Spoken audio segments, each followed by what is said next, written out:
At this point, then, I'm going to call the meeting to order, so if we're ready. At this point, I'm going to call the College Township regular council meeting of December 2nd, 2021 to order. First item on the agenda is public open discussion, but before we do that, I'm going to ask everybody who can stand to please stand and join me in the Pledge of Allegiance. I pledge allegiance to the flag of the United States of America and to the republic for which it stands, one nation, under God, indivisible, with liberty and justice for all.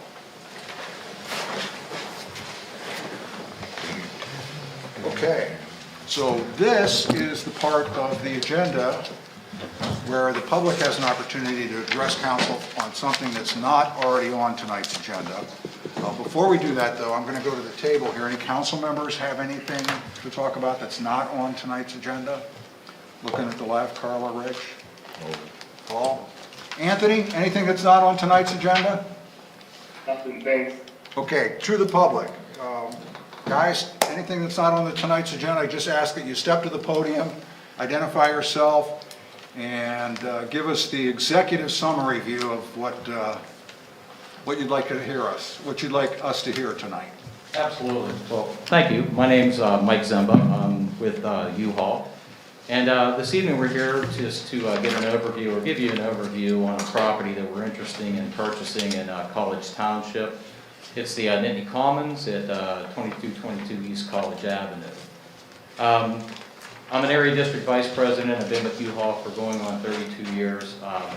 We have an existing store in State College on Benner Pike. We've been here since the late 70s. And of course what we're looking to do is expand our service within the marketplace. And give you a little background on U-Haul. This is our 75th year in business. Many of you may have used our services. We do truck trailer sharing, and we also do a lot of other things that we're currently not able to offer at the site that we have because of the size of it. So we do a lot of adaptive reusing of, and that's how we started with our company facilities, i.e. like the one at Benner Pike currently now. But fast forwarding through the 75 years, U-Haul is a moving and storage organization. We do boxes and moving supplies. We also do our portable container rentals that a lot of college students and folks like to use as well. So what we're looking to do is hopefully with your insight and acceptance, we do a lot of purchasing of strip malls like the one on College Avenue that's available for us right now. So I have a presentation. I don't know if that's something that can be shown or if you guys have had a look at it. If I don't know how much time you give me, but yeah, how about we do this? Can you give us an overview of the presentation? Certainly. And after we get past this agenda item, the next agenda item here is. Please check your connection or use a different speaker. Was somebody talking that I missed? Sue. I was just Sue. Yeah. Once we get past this agenda item, we open it up to council to see if we would like to add this item to tonight's agenda, and then you'd have full reign. Absolutely perfect, thank you. So getting to it, what we'd like to do is purchase the property. It's going up for auction, and all of our uses are not zoned properly. So our truck share is, however, our storage component is not. We've gotten some feedback from staff. They asked us to come and present this evening to you. And what we're looking for from council is some support that knowing that you can't make a decision this evening on a zoning change, for instance, for how we would like to use part of the property, that our intention is to expand our service. We'd like to add our storage component at the plaza, as well as continue to keep the existing retail elements. It's 45% occupied. The giant is vacant. That's what U-Haul would like to actually go in and expand its operation, as well as, like I said, continue to keep the existing tenants and or bring in new retail tenants. We've learned to really learn how to coexist in the past 10 years with retail tenants, as well as not just a truck and trailer share. So our intention is not to just do U-Haul, it's to incorporate U-Haul with an existing retail environment. So we're looking for your support, we're looking for your feedback, And again, if you guys so choose to, I would love to show you some of the projects that I personally worked on in my career. Local here in Pennsylvania, I can show you a lot of different strip malls that we've actually purchased and have developed, and how we fit into the community in and around the area. As an example, the Beaver Valley Mall, which is around Pittsburgh, large malls like the Nittany Mall are becoming functionally obsolete, unfortunately. One in my presentation, I can show you what we've done with the Macy's building. It was 202,000 square feet. We've actually developed that into a U-Haul retail, and we have also brought in some retail tenants. For instance, like a Five Guys restaurant. We have some other ones in there. We've done a lot of reuse with Kmart facilities that are in strip malls that we've actually coexisted with tenants like Home Depot. In the Pittsburgh area, we have Giant Eagle opposed to just Giant. In Erie, Pennsylvania, again, we've reused a Kmart facility that has a very similar tenant in a plaza on Grandview Boulevard. So again, I hopefully that you'll see that we can take distressed properties, we know how to reuse them, we know how to fit into the communities, and we believe that being a need-based business for what we do, we can also attract good retail presence as well. Okay, is it Mike? I'm sorry. Yes, I it is Mike. missed that. So just to summarize, U-Haul is interested in purchasing this property, did I hear you correctly? That is correct.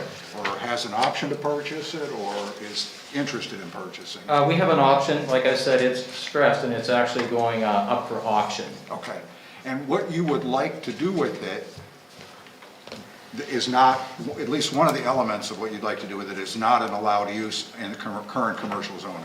That is correct. Okay, and so that's what you'd like to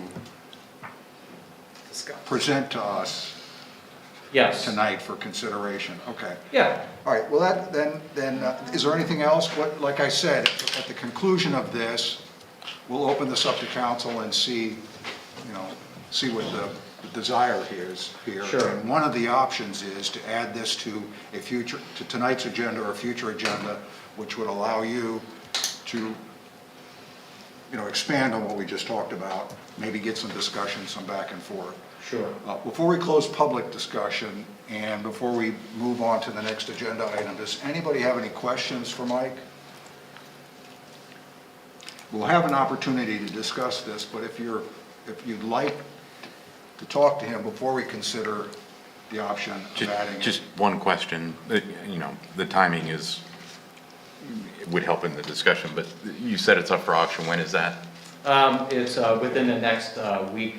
The 10 days is it starts to open up, and again, knowing that we're not going to get an exact answer for sure, that's not why I'm here this evening. It's just to see how receptive you may be before we proceed. Gotcha. Okay. Carla or Paul, anything? Just a real quick, is it the whole property, including the old New York and all that? You mentioned the current tenants, and you said 40% occupied. That includes Old New York and Pep Boys and... That is correct. Okay, all right. Yeah, the whole entire plaza, I believe, is a little over 13 acres. Okay. And the existing tenants come with that, correct? Okay, that's helpful, thank you. Okay.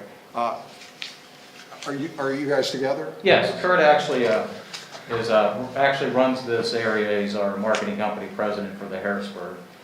And so this State College is his responsibility. Okay.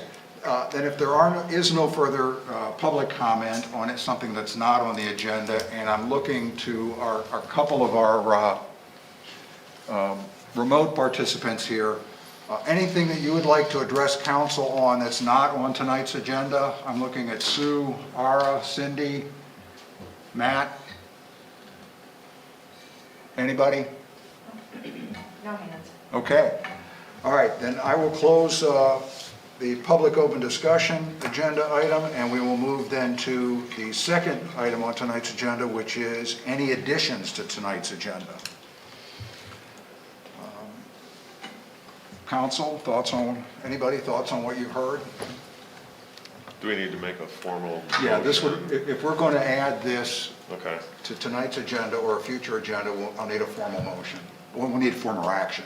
okay. I mean, I would move that we add a presentation on the potential U-Haul acquisition to tonight's agenda. Tonight's agenda. Second. And I have a second. Just for clarification, at least on the motion, this would get added, absent a modification of the motion, this would be added to new business at the end of new business.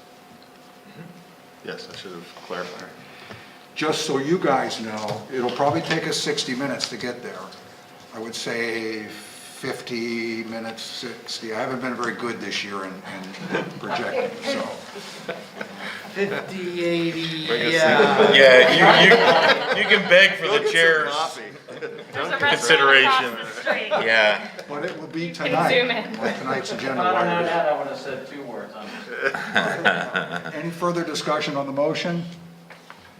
All in favor? It is an action item.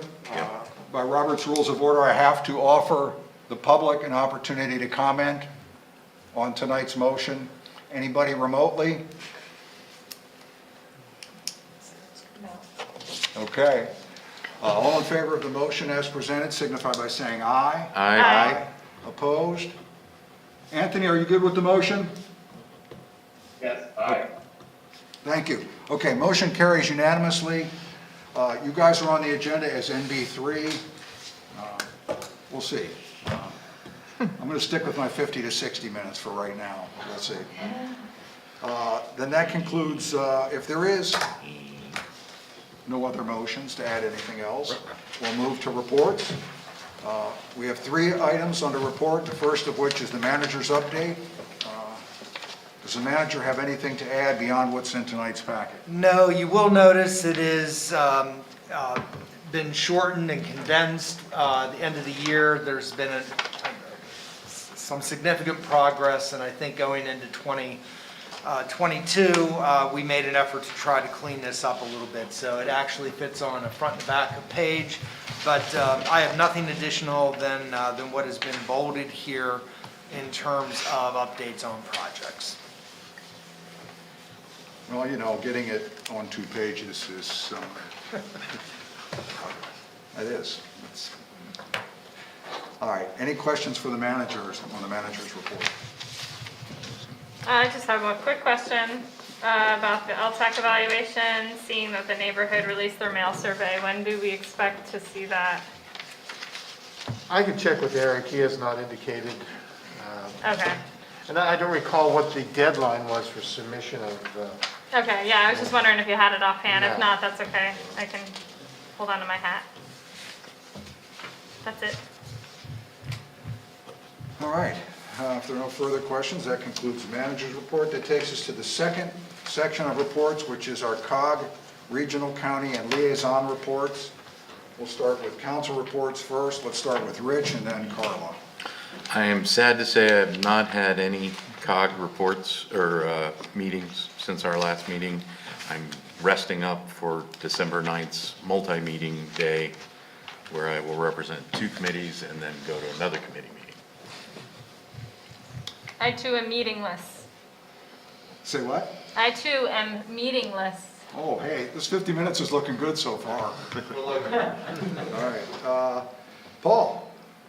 No meetings to report? Oh, boy. Anthony, any COG? No meetings to report. Okay. Well, it's like the, Unfortunately, I had 2, but I will be very brief because Center County MPO met November 23rd, and I usually just wait until planning agency puts together their report and forward it. It, for some reason, hasn't come out yet. So when it does, and I do recall there was nothing that I needed to share or get any discussion with prior to the next MPO meeting, which is in January, so we'll just wait for that. The second meeting I had was the last ever, likely, COG transportation, land use, public services and environmental really? combined over. committee. Because if all goes well, at the reorg meeting in January, we will officially become the COG Lucy Committee. Okay? Let's let that one settle in for a minute. Yep. Anyways, I haven't really had a chance to digest the entire meeting. It was well over 2 hours. There were 2 action items, though, that I'll just give you a heads up on because at least Rich is going to be dealing with these before we meet again.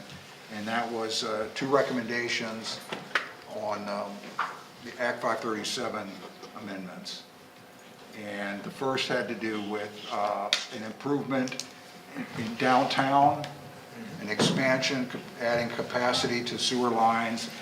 While it wasn't really talked about in the meeting, it has a lot to do with the additional capacity, residential capacity that's been added downtown. And they really just need sewer capacity to meet that. That moved forward to the executive committee with a recommendation from T. Lou to support that. The second one was far more controversial, and that has to do with a proposed improvement out in the Grays Woods area near the Half Moon Township border. And the staff UAJA had hired HRG to provide a special study and some recommendations on what to do out there. They already have some capacity issues out there, how to upgrade, how to exactly go about upgrading what they need to out there to meet current demand, and in the executive director of UAJA's opinion, potential future growth. Where the hang-up came in was the study recommends adding enough capacity out in Grays Woods to conceivably serve areas of Half Moon Township right on the other side of the township. That made the staff, Center Region Planning staff, very uncomfortable in the sense that currently Half Moon Township has that property zoned ag, and the elected representatives have been on the record as saying they do not support development in that area. And Center Region Planning Agency staff, although they understand that building that capacity now makes a lot of sense in a cost benefit. In fact, the UAJA director's argument was that it's better to build it now even if we don't need it than to have to come back in 10, 15, 20 years and build it, and he is correct. Center Region Planning Agency's discomfort with that is it makes it very hard for them, and by extension for us, the municipalities, to deny rezoning requests across the border that would, because the sewer service capacity exists right on the other side of it. So at this point, there was quite a bit of discussion. The first motion was to just reject the study and the recommendations outright. I spoke up. I was the first one to speak up and say that I wasn't going to support that motion because I believe there was a lot of good stuff that came out of that study, and I'd really like to see it go back to UAJA and see if they can work out some kind of compromise, because outside of the Half Moon Township issue, the need for additional capacity in that end of Patton Township exists. So my exact words were I didn't favor throwing the baby out with the bathwater. Eventually we all came around to that, and the motion that went to exec committee for support is that the study and recommendations be kicked back to UAJA and HRG and try to work out some kind of compromise that the Center Region Planning Agency can support. We'll see what happens. So we had a couple of other items. They were all just informational items, but I didn't want to wait to share that with you because I know at least Rich is going to see that recommendation at the next exec committee meeting, if we have one in December besides the 9th. You still have the second one? Okay.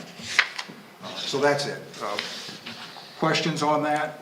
It was about an hour-long discussion, but that's the best I could do. That's the quickest, concise summary I could provide. Rich? So the downtown one is coming to exec with a recommendation, and the Half Moon isn't. It's coming to exec with a Just recommendation information. to support our Okay. motion, which was don't reject it in its entirety, just kick it back and ask them to revisit it with particular attention to the sensitivity of the Half Moon issue. So who will be taking action on the Half Moon? Does exec take that? Does general forum take that? Yeah, it would Does be to support it to go to general forum. to support it to go to general Yeah. forum? Okay. Yeah, sorry. Okay. And just as a side note, the downtown work is all in the South Atherton Calder Alley corridor, and the intent is to do all of that work, particularly the most disruptive work during the PennDOT project, the upcoming PennDOT project that's going to tear up South Atherton Street from Curtin Road out to Westerly Parkway. So if all goes well there, the disruption for that project will not even be noticed because you'll be so disrupted by the PennDOT project, you won't even notice that the new sewer line capacity is going in. Perfect. Okay. If there's no other questions, Anthony, did we already go? Yeah, we already went to you, right? All right. Lindsay, anybody from Planning Commission? I don't see anyone here. I can tell you that we meet on Tuesday, the 7th, and we had our first work session to discuss form-based codes on Monday, the 29th. And ended up being a pretty productive meeting. We assigned the Planning Commission members 3 webinars to review, and they did, and we could all tell because we were all using the same language when we were talking about form-based code. So our next focus will be to answer the question for council for our joint meeting coming up here does it work? And how will it work? Why won't it work? What do you present that, could be another option? So we're slowly getting through that, but they all seem very motivated and excited about the project, and they hope to have the next, another work session or 2, and then meet with council in an open work session where you can just talk it out. And on Tuesday, we'll be discussing the proposed draft of the significantly historic properties in the township. Okay. Questions for Lindsay on the PC report? Thank you. Other staff liaison reports? Nothing? Anything else going on? No. Okay. Now that would conclude COG, Regional County Liaison and PC reports. Actually, that would conclude BNC, which finishes up reports. That takes us to the next item on tonight's agenda, which is the consent agenda. Tonight's consent agenda has 3 parts, the first of which is CA1, 2 sets of minutes, one from the November 18th College Township Council meeting, the regular meeting, and the second set of minutes is from the November 29th, 2021 Council Budget Workshop this past Monday. The second section of the consent agenda under CA2, correspondence, there's 3 items. The first is a letter from the CCMPO dated November 16th, 2021 regarding technical and coordinating committee appointments. The second piece of correspondence is a letter from Comcast, is our annual letter from Comcast dated November 19th, 2021 regarding price changes. And the third item under CA2 is CA2C, a letter from Pantera Engineering dated November 24th, 2021 regarding time extension for the Nittany Casino land development plan. The third section of the consent agenda, CA3, which is action items, contains 2 action items. CA3A is a bid award, project 21-08 ARLE Atherton Rolling Ridge traffic signal upgrades, bid to Dixon Electric Incorporated in the amount of $141,088.50. And the second item under CA3, the second action item under CA3 is CA3B, a letter of resignation from Mr. Mike Bloom, the College Township Management Analyst, effective January 28th, 2022. Would any members like any of those items pulled before I consider a motion to accept them? Going once, going twice. At this point, I'll entertain a motion to accept the consent agenda as presented. Well, I'd like to make a motion to accept all of the items except for CA3B, but I don't know that that's allowed. I will begrudgingly second. But I do make a motion to approve the consent agenda. We have a motion. Do I have a second? Yeah, I second. Or a second from Rich. Let the record show the council is very grudgingly accepting CA3B, the letter of resignation from Mr. Mike Bloom, the College Township Management Analyst. That accepting that is making us all very sad, but we will do what we need to do. Lots of skill, all the good things. Whatever you can do. So, all in favor of the motion, please signify by saying aye. Aye. Opposed? Motion carries. Consent agenda accepted as presented. That closes the consent agenda and takes us to old business. We are at old business already. We're still looking good at 50 minutes now. We only have one item under old business tonight, and that is the winter maintenance of bike path or bike paths. And this is a discussion item. It doesn't necessarily need action. So at this point, I'm going to turn the agenda item over to Amy. Yes, thank you. The memo that I prepared for council was at the request of gathering some data regarding what we've been spending on our winter maintenance, and also because we had residents who approached council asking us to consider winter maintenance on the Fogelman Park path. So the memo that I created, I did a little digging. Obviously, we started the winter maintenance before I started with the township, but we have, from what I've gathered, contracted with Scott's Landscaping for any year that we needed them to, because we did have a few winters where we didn't actually have to truly worry about winter maintenance. But from that point, since my tenure here, we've gotten a proposal from them, and that information is in the memo as well. It's an hourly rate, and I've asked them to give us an estimated time that it takes them to do the paths. Now, of course, it is a little bit random because it depends on the snow and how much and the conditions in which they've got to get there to remove it. But for the most part, what's in the agenda or in the memo summarizes their efforts. And probably the one thing that you're most interested in is what we've spent. I didn't have a lot of history, but I could at least give you the 18-19 winter, which was $481 total. The 19-20 winter was $0, and then 2021, we actually spent $3,500 and some odd change on it. So I do have the maps, if you would like me to put them up so you can at least see graphically what we're talking about. But that was really the information that I wanted to provide to you for your discussion. Yeah, Amy, why don't you put up the first map, which shows the location of the paths we're talking about. Okay, let me see if I can find it. For anybody who's watching. If you've got it. Oh, there it is. Okay. So this is the three that we consider existing. This is along Quintown. I don't have a pointer, so hopefully you can see my cursor. We can. And I can't see what you see, so I can only see what I'm showing you. So this is the Puddingtown, which actually goes from Orchard Road all the way over to basically Carla's house. And then this is what we call the College Township path, which picks up from Puddingtown, comes along near the township building, along Slab Cabin, all the way up to Branch Road. This is the intersection with Branch Road. And then below here is the Atherton corridor. I believe that was something, there was a kind of an agreement made. If we did our part, Harris Township would do their part, because the borough already does their part. So this is roughly from Branch Road to the township line, which is roughly Panorama Village, and then Harris Township takes theirs into the military museum.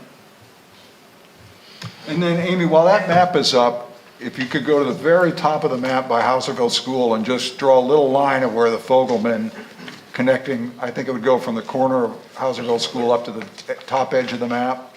She has a better. Yeah, it roughly would be right through here. Is this what you're asking? Yeah. Yeah. The other graphic is a little bit more detail. It's a blow up for that if you'd like me to share that one. Yeah, go ahead. Okay.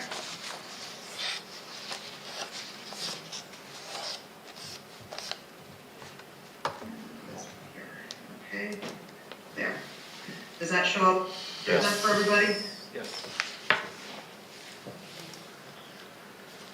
Can you hear me? Yes, it's good. Yes. Okay, okay. I thought maybe I lost you.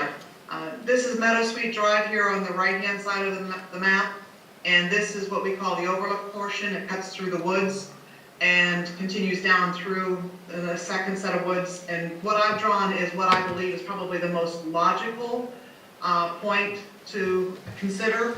There is this little path right here that cuts off, but I didn't know if that actually goes into an actual door, like an entrance door of the school. Where are you So I pointing? took a more conservative approach and took it all the way to the point where I know it empties out into the parking lot. I do believe this last section here is not paved. I think the paving starts roughly about where the wording is. But I think we probably could, if you consider doing this, I think we probably can work around that a little bit. Questions? Okay, just in summary, I think before we open it up, the previous three were all done because they provide connections, potential mobility connections into downtown or campus for options for commuting. Fogelman is being added because it connects pretty densely populated residential areas to the neighborhood elementary school. Would that be correct? Yes, that was the rationale for considering this. So that's the reason that we have selected some paths and not others at this point. So with that, questions, start with Paul. Thank you. Which section is unpaved? It's from the lettering back to Meadow Sweet or from the lettering to the parking lot? The lettering to the parking lot. Is unpaved. The rest of it is paved. It has that blacktop surface just like the other paths that we Correct. maintain. Okay. And just, I was doing the math on the dollars per hour. It looked like it about 26 hours roughly for last year, if I'm not mistaken in there. Do you know how many events that was? How many individual storms? I'm just curious. Not necessarily. I believe we had at least 4 or 5 times that they did. I don't have it off the top of my head, but I do know that there were at least 4 or 5 times that we had them out. Yeah, and remember that we do not clear every event. Right. It's only based on a certain amount of snowfall, at which time then we make contact, and the contractor then, as they have the availability, comes to do the clearing. Gotcha. And this adds, just in terms of linear expanse, it's adding about a little over 1/3 of a mile to what we're already doing, which is about 3.5. Is that correct? Correct. Okay. All right, so it seems like about a 10% increase on top of what we would be thinking. Do we know how many I mean, I do know that it's a fairly used, because that could connect right through to Penn Hills, right? Like they come down through, use Meadow Sweet, now that those new roads are open, Winfield Heights. Yeah, at this point, with the inclusion of Winston Heights. Winfield. Or, I'm sorry, pardon me, Winfield Heights. Yes, absolutely. The entire Penn Hills neighborhood theoretically can make that trek and could use this. Okay. That's all I had. Okay. Carla? Yeah, thanks. Okay, a couple of questions. One, have we reached out to the school district at all to ask what their thoughts are? No, I did not. Okay. I really kind of took it as, well, let's see if council's even wanting to entertain this, and then we could go to whatever the next steps might be. Okay, yeah, so, I am in favor of entertaining it, first of all, just throw that out on the table. I do think we should reach out to the school district, see if we could do a partnership of some sort, given that this is primarily serving their student population, which lightens their bus load. Yeah, that kind of thing. So, the other thing is, there is an entrance, and I would think, again, you'd need to talk to the school district, but I would presume that their preferred entrance is on that bottom corner. There is a path that goes straight down and around. I'm not sure what they're currently shoveling around that. Yeah, see where that like little V's off right there? Mm-hmm. Yeah, so their entrance into the school in the morning, they do have an entrance down at that bottom door, whereas the top just empties out into the bus lane, as far as I understand it, which I don't think they would prefer. The other Right, thing, and sorry, go yeah, ahead. I wasn't sure exactly which way the kids enter, since I don't have school-age kids anymore and not in the school district anyway, but I figured if nothing else for estimating purposes, to have the Sure. longer amount was Yeah, that was a makes little bit sense. more conservative. Overestimate, yeah. And then the other question was, we need to find out if that parking lot up there is plowed. Does that get plowed in the winter? The Parks and Rec, or the upper parking lot, Yeah. probably not on a regular basis. Oh, okay, yeah. I've never parked there in the winter, so I don't That know. would, I mean, I think, unless Amy, you know offhand whether we take care of that on a regular basis, as far as It would plowing. be ours to take care of, I believe, Right. because okay. this is the portion that is Parks and Rec. This overlook park here is what we take care of. I do not know offhand if we actually do anything with the park or even this walkway here. I don't believe we do.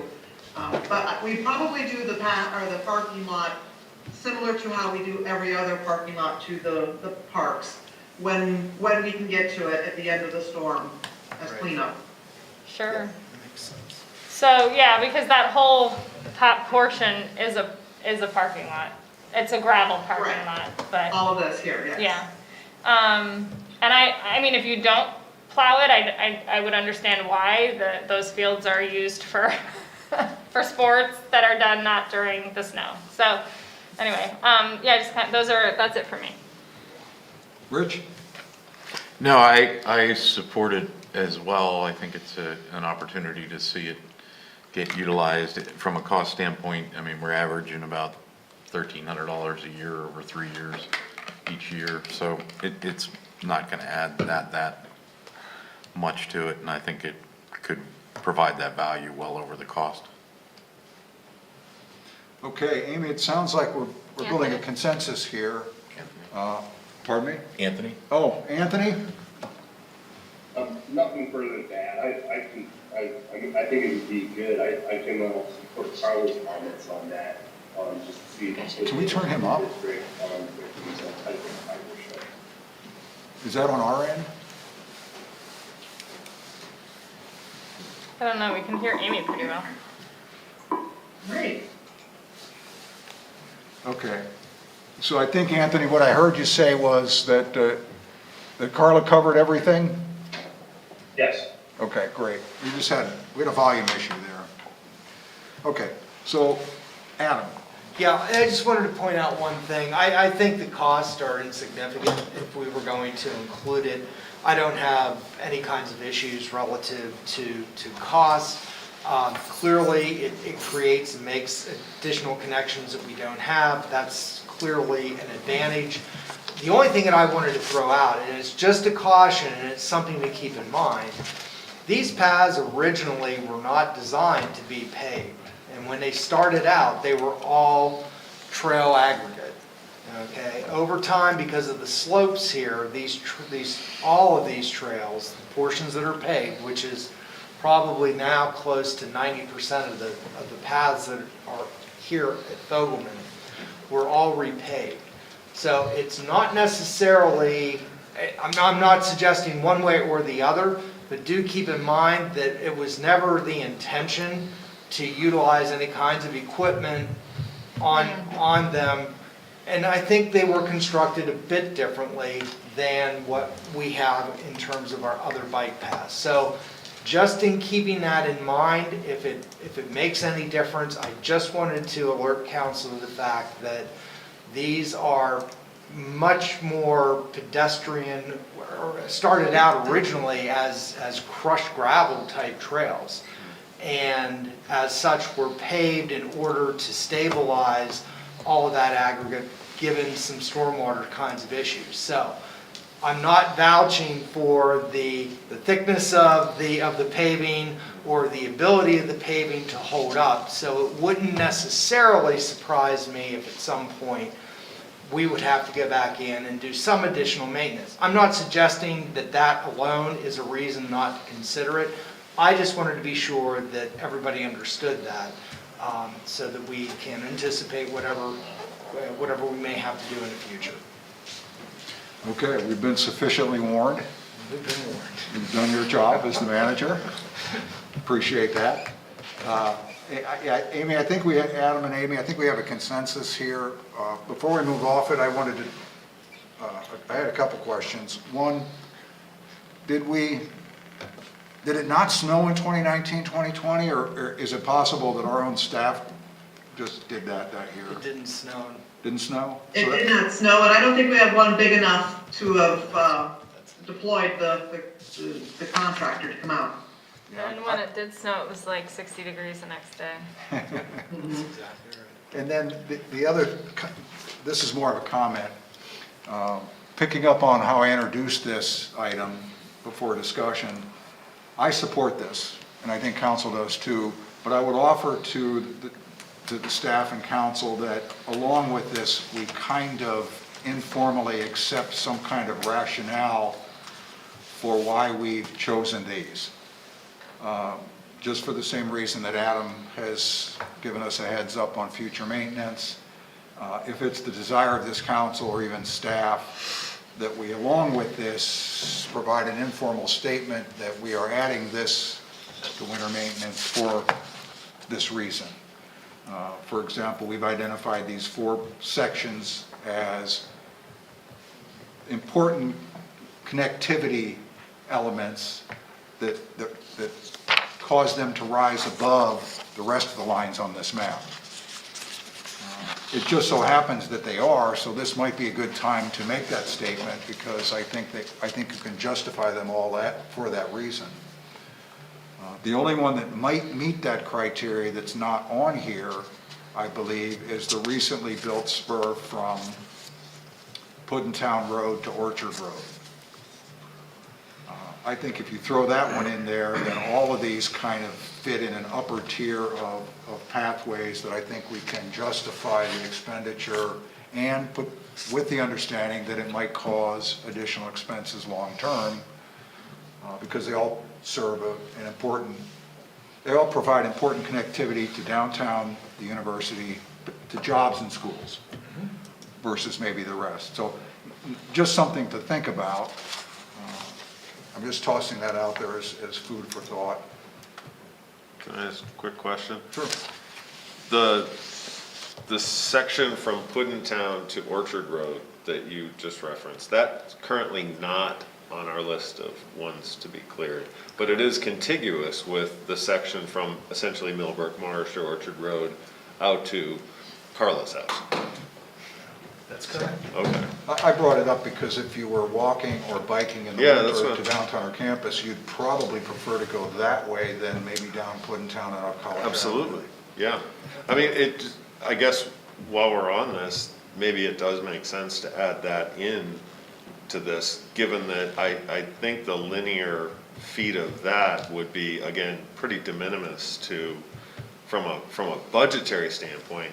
And Adam, to your earlier point, I suspect that that's more of a solid pavement that would not be at risk of disintegrating. Absolutely, yeah. It was constructed basically virtually like a road. Yeah, well, it's a beautiful extension, and I use it all the time. So, I mean, I would certainly be open to adding that as well, if that would be another way to get to either campus or. Well, I'll just throw out that the slopes on that stretch are something. They would be really interesting Well, they're in the also winter. coming down from Fogelman, from Overlook. They're not, you think those are comparable to the ones between? Well, not all the way up Orchard Road, but the connector piece from Puddintown Oh, up. Orchard, sorry. I was over in, from Branch to Bullsburg. What Paul's talking about. Oh, is no, pretty flat. I'm Those talking slopes are about- insane. Sorry, I was in a different, in my mind. Different part of town? Different part of town. Not anywhere near your house. Nowhere near my house. Okay. Over by Adam's house. Got it.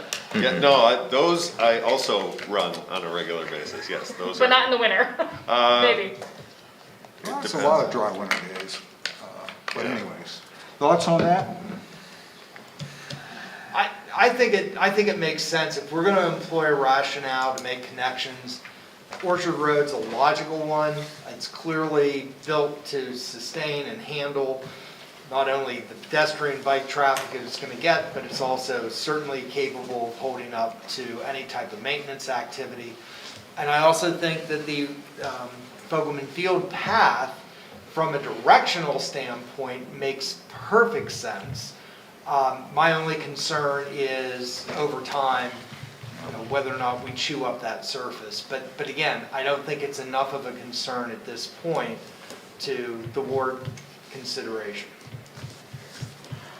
Rich, any objection? No, none whatsoever. Okay, so Amy, if you could add that to the matrix, maybe get quotes on that, or include that in the quotes. Perhaps you could council could consider a motion to add the winter maintenance of the Fogelman Field paths as discussed this evening, as well as the Orchard Road path, bike path connections for this coming winter Okay, season. if that's the preference. Anyone want to take a stab at that? What the manager said, I so move. All right, do I have a second? I'll second it. Okay, Anthony, did you copy all of that? I did, I support it. Okay. We have a motion on the table now, so what I need to do is open it up for discussion and then open it up for public comment before we take a vote. Any question on the motion here at the table?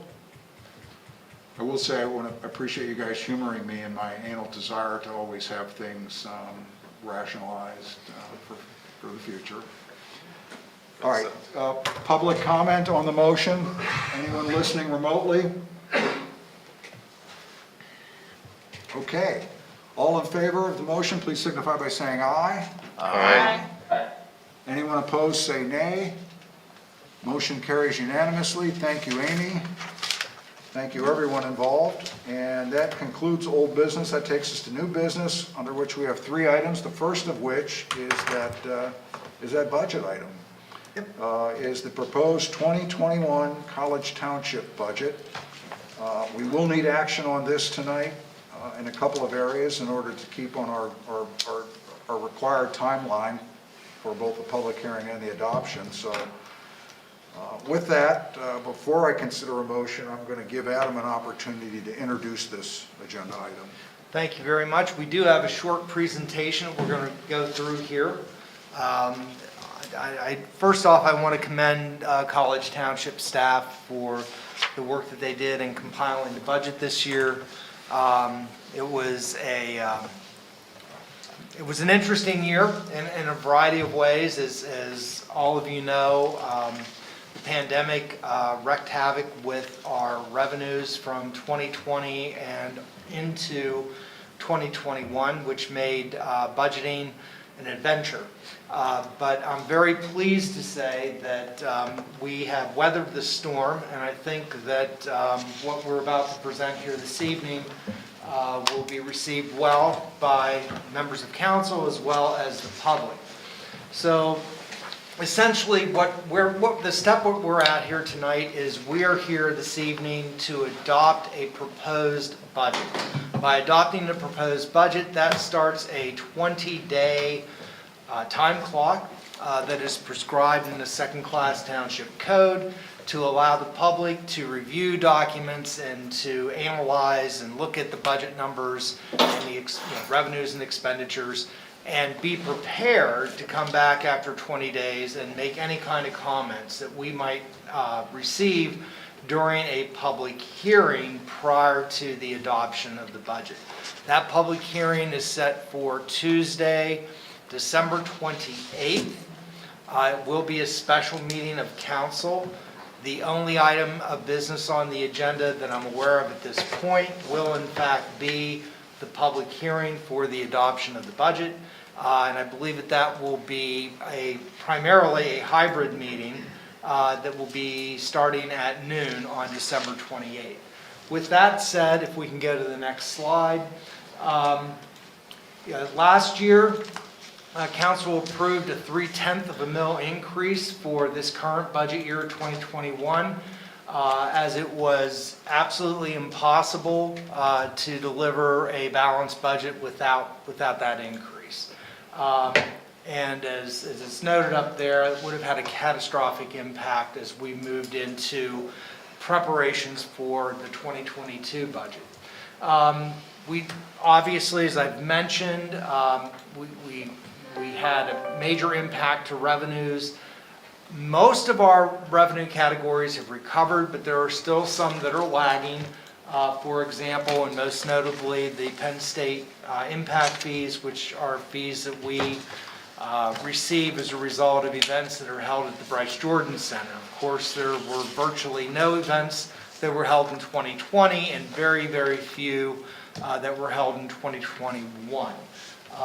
And in the overall, we ended up with a revenue shortfall of about $750,000 through the end of 2020, which had a significant impact in the construction of this year's budget. So all of that is a cumulative effect and impacts where we go in 2022. Again, for this current year, we had to decrease millage across all funds. Some funds received no tax dollars of any kind, i.e. the road machinery fund. We reduced the number of hours of police service that we contract for from our usual 260 to 265 hours every week. We reduced that down as in a cost-saving measure to 245 hours in 2021.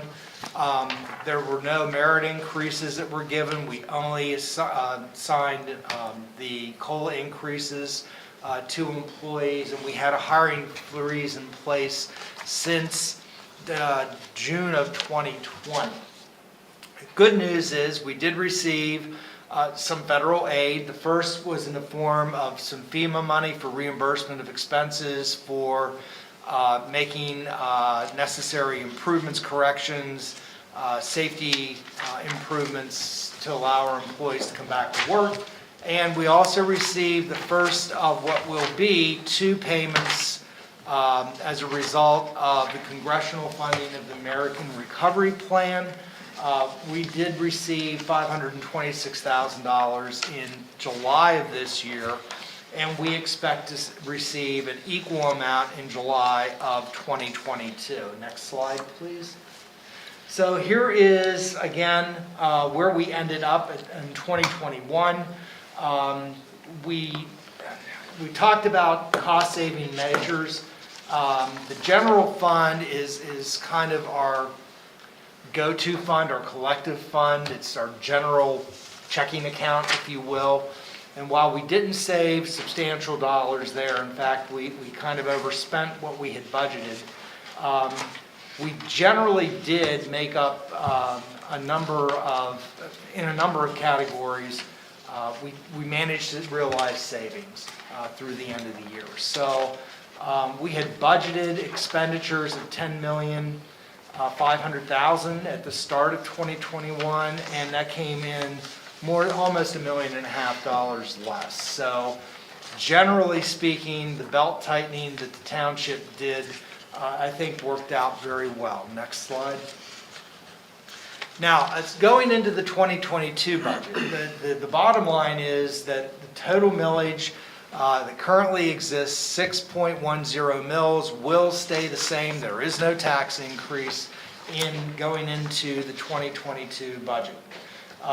And you can see that given the fact that we use a fund accounting system, some of our only ways to manipulate and move money where we need it in various funds is basically taking from one fund primarily, which is the general fund, and moving that money where it needs to be. And that's what you see represented here.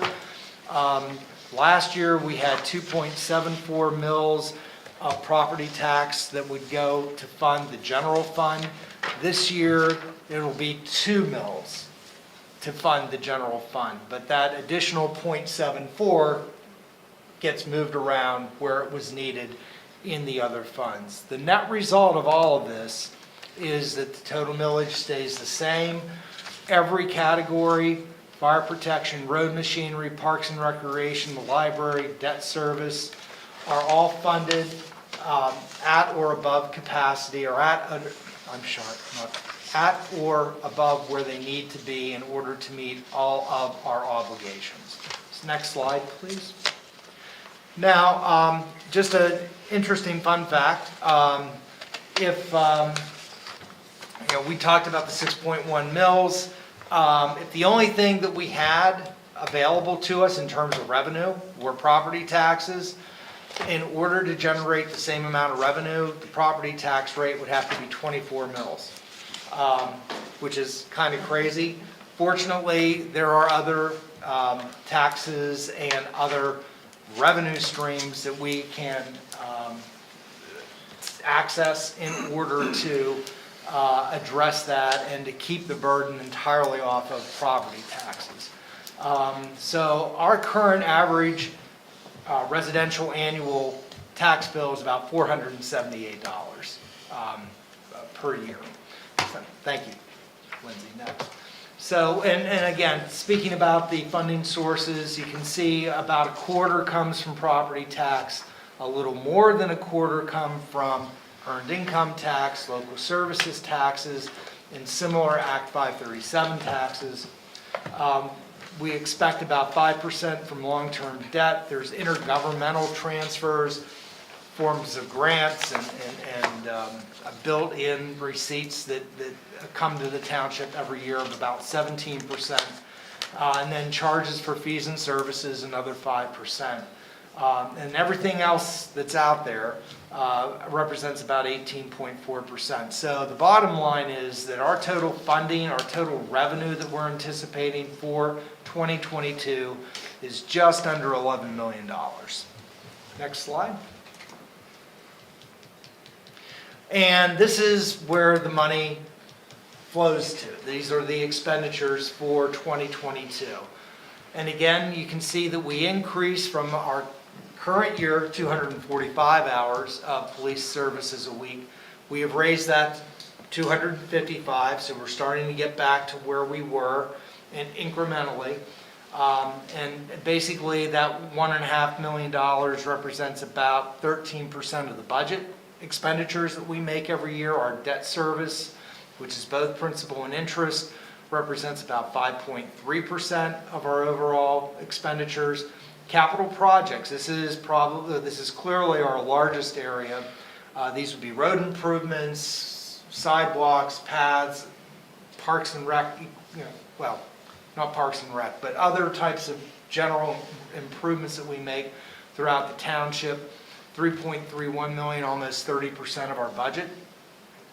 Our Center Region COG obligations, which again incorporate fire service, library, Center Region Parks and Recreation.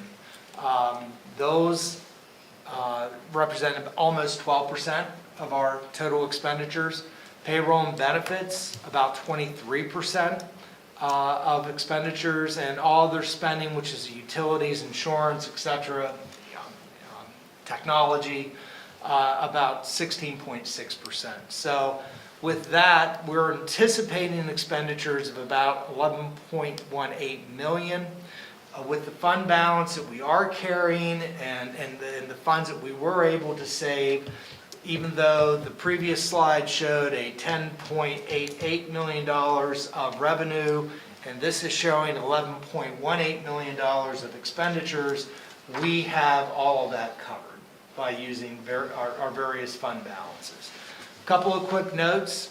The general fund does include a $55,000 expenditure that will allow us to do some planned debt issuance.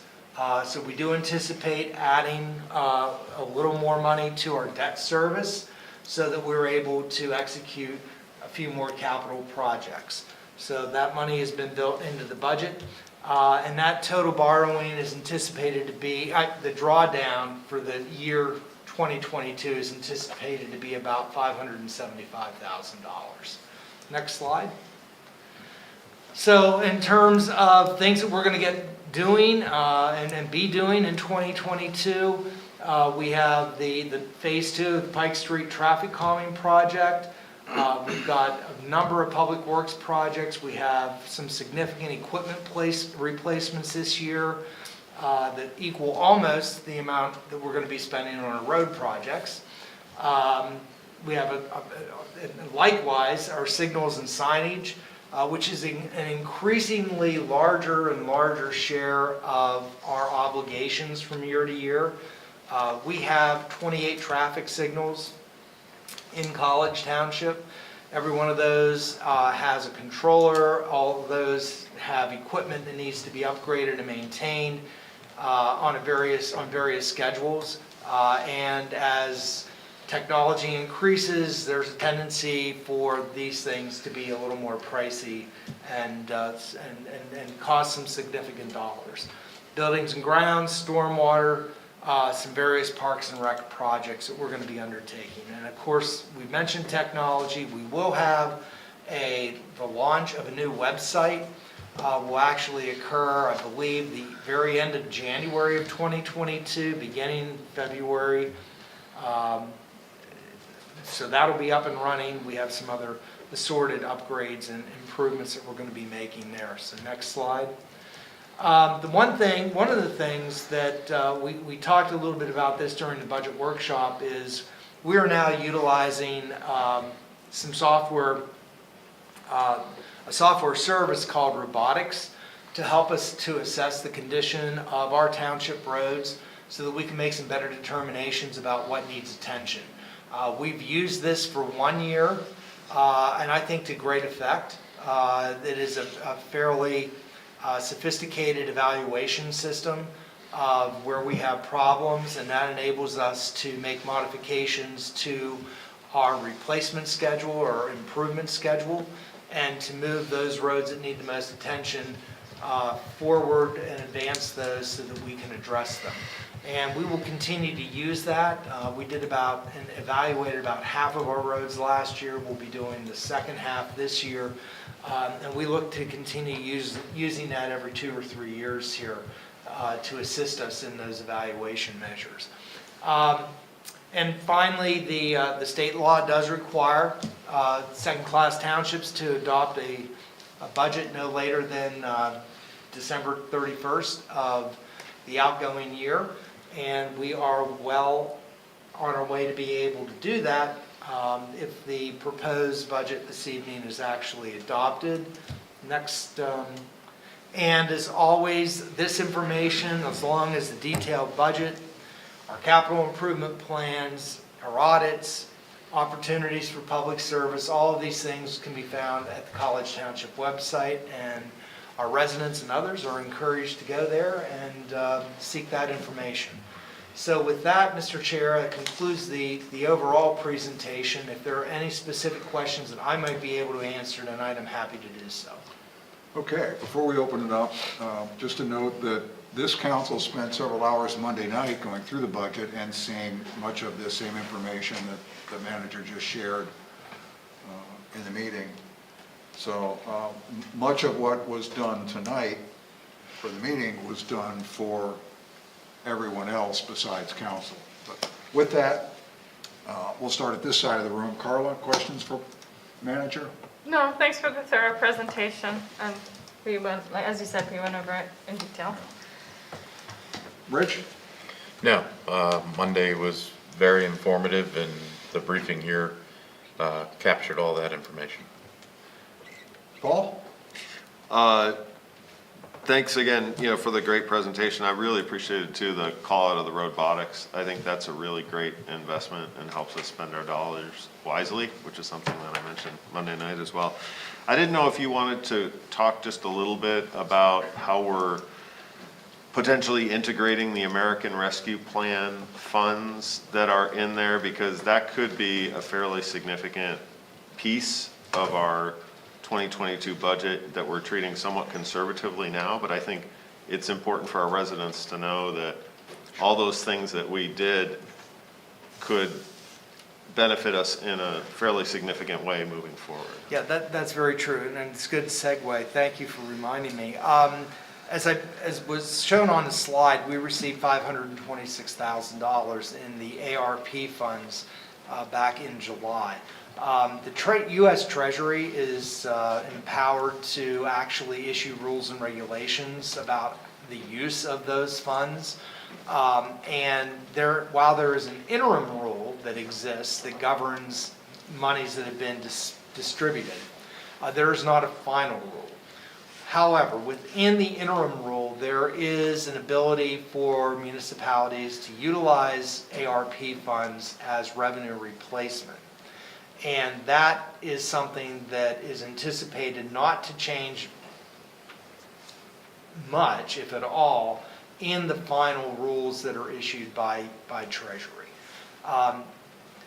Given that, in consultation with our auditors here for the township, there was a question concerning the basis upon which we were calculating how much revenue we actually lost. And I won't get into those particulars, but the bottom line is that rather than use the entire $526,000 that is really at our disposal that could be used as revenue replacement, we're using about 2/3 of that this year. And that's a very conservative number given the interim rules that do exist that came from Treasury. So we're trying to treat that until we get final answers very carefully. We don't want to run afoul of those final regulations. And I think that we've been able to bring in a balanced budget without having to resort to kind of crossing our fingers and utilizing those funds.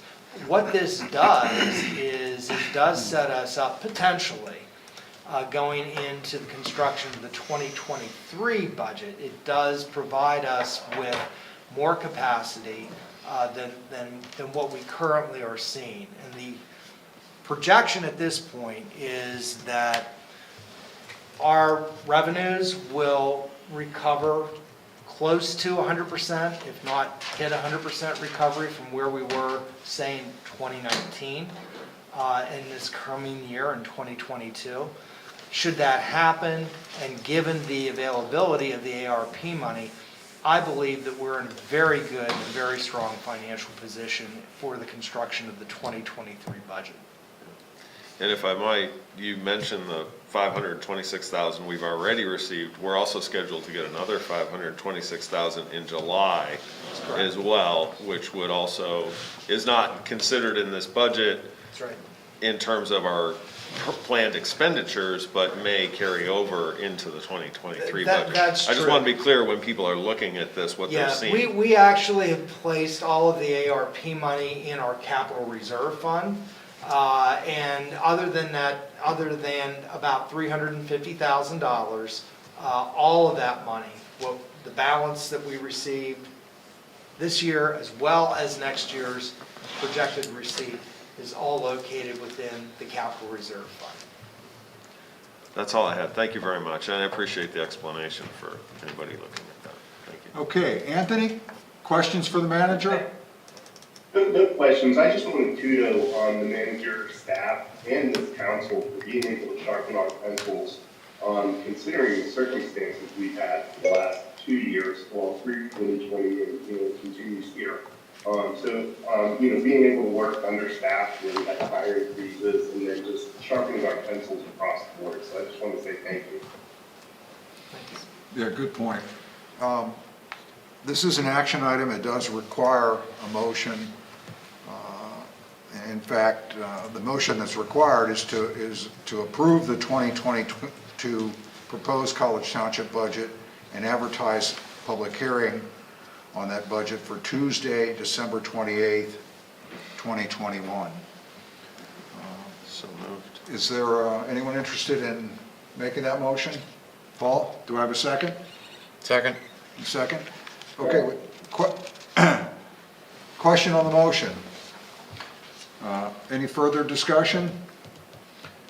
I will say, though, that before we take the vote, I just want to emphasize what's already been said. For anybody who's watching, the reason that this discussion is fairly brief is other council members have noted, staff has done a remarkable job all through 2021 in keeping us abreast of our financial situation and making those tough decisions through the course of the year so we didn't get to the end of the year and get stuck. And I think that's what Anthony was talking about. A great job by everyone involved. And then again, as I noted earlier, we've been through this. We spent a couple hours on Monday going through this. So we were not surprised where we ended up, thanks to the staff updates and all the belt tightening through the course of the year. And here we are tonight. Before I consider a vote, because we have a motion on the table that require for action, is there anybody who is participating remotely who would like to address council before they take a vote on the draft budget? I'm looking at Ara, Cindy, Sue, anybody out there?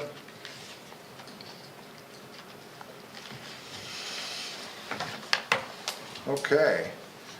Well, that'll close discussion. We'll move to a vote. All in favor of the motion as presented signify by saying aye. Aye. Opposed? Motion carries unanimously. Draft budget moves to a public hearing. Thank you. And that concludes NB. We can take care of that in one motion, right? Oh, yeah, that's fine. That concludes NB1. That takes us to NB2, the Small Wireless Communication Facilities Act 50. Overview of the changes. This is a potential action item in the sense that if we're all happy with what staff has put together in their recommendation, we will need to take action to remand this to the PC. Before considering action, I'm going to let Lindsay introduce these changes to us. So thank you, everyone. Tonight, I wanted to elaborate a little on the memo I sent. So I put together just this brief PowerPoint. So we're here to present you with ordinance changes to section 239-1 of the College Township zoning ordinance, which is referred to as wireless communication facilities. And we're doing this to be in compliance with Act 50 or House Bill 2071, regulating small wireless communication facilities in the right-of-way. So the third report and order was put into place by the federal government back in 2018. And I guess it wasn't really the best report, and so the state really wanted more control over that. So the third order then was codified into the Act 50. So the third report in order really was based upon right-of-ways and allowing small wireless communication facilities within every permitted use by right in every zoning ordinance. So right now, well, just to explain, we have in 2018, we did this, something similar, and we hired Cohen to help us, Cohen Law Group to help us update our zoning code, or specifically section 239-1, to be in compliance with new regulations for wireless communications facilities. So between 2018 and now, it was mostly Mark, I believe, was here for that time. He was administrating that ordinance and he's felt very comfortable with it. He worked with it enough to know that it works. And so we were really adamant as we were moving forward reviewing Act 50 that our ordinance stay fairly similar to how it is. So then Act 50 got signed into place, and between probably June and September, I know the managers were talking and some regional planning staff were discussing who was doing what with their ordinances. A few were just putting their own language as they related it to Act 50. Some used other municipalities. For example, Pittsburgh, some used their ordinance to put into place. And then some municipalities in the region decided to hire professionals to update the code. So since we were really comfortable with Cohen and the work that they did back in 2018 for us, we decided after our careful review of Act 50, that we felt it was probably the best to hire Cohen again and have them update our ordinance accordingly. So now we have, in early November, we received our first draft from Cohen. We did a deep review of that and realized we were pretty satisfied because they really just took our existing ordinance, crossed out what isn't relevant, and added information in that was required by Act 50. So we responded to the draft and we submitted some comments back to Cohen. He turned those around fairly quickly, and our comments were minimal, but they, I believe they appreciated the comments. There were some good ones that they thought, there were, well, typos of course, but just some other ones like making definitions consistent, and so things like that. So tonight, here are our comments. So there was an inconsistency with the historic district definition, and that's kind of a current event right now as we work with the Planning Commission. We were confused why our actual tower-based facilities were taken out of the ordinance, but those are the big ones that are on, mountaintops and on private property.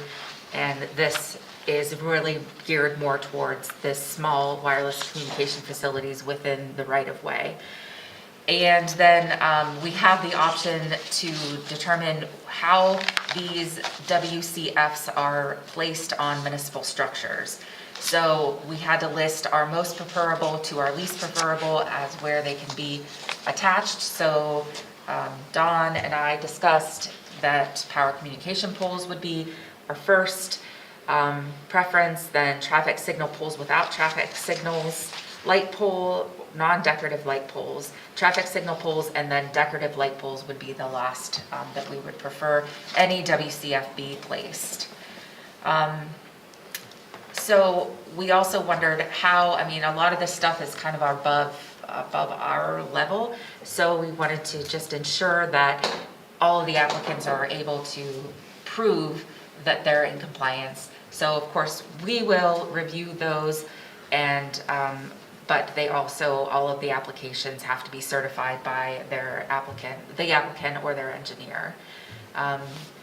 To make our ordinance compliant with Act 50, we have to then change all of our use tables within our zoning ordinance to include small wireless facilities as a permitted use by right in all zoning districts. The way we'll do that is just add that there and then refer to the section, so there's no gray area there.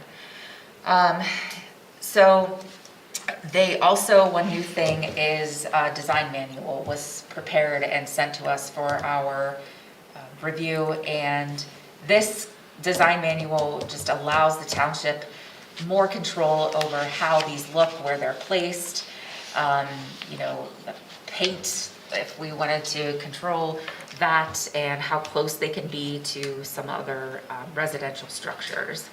And one good thing is that the zoning officer can have the ability to make changes to those to the design manual, but then any of those changes would then come to council for your review. So finally, if council is comfortable tonight with this code as written, or if you have any questions for us, after that point, we are recommending that you remand this issue to the Planning Commission for their review and comment and recommendation.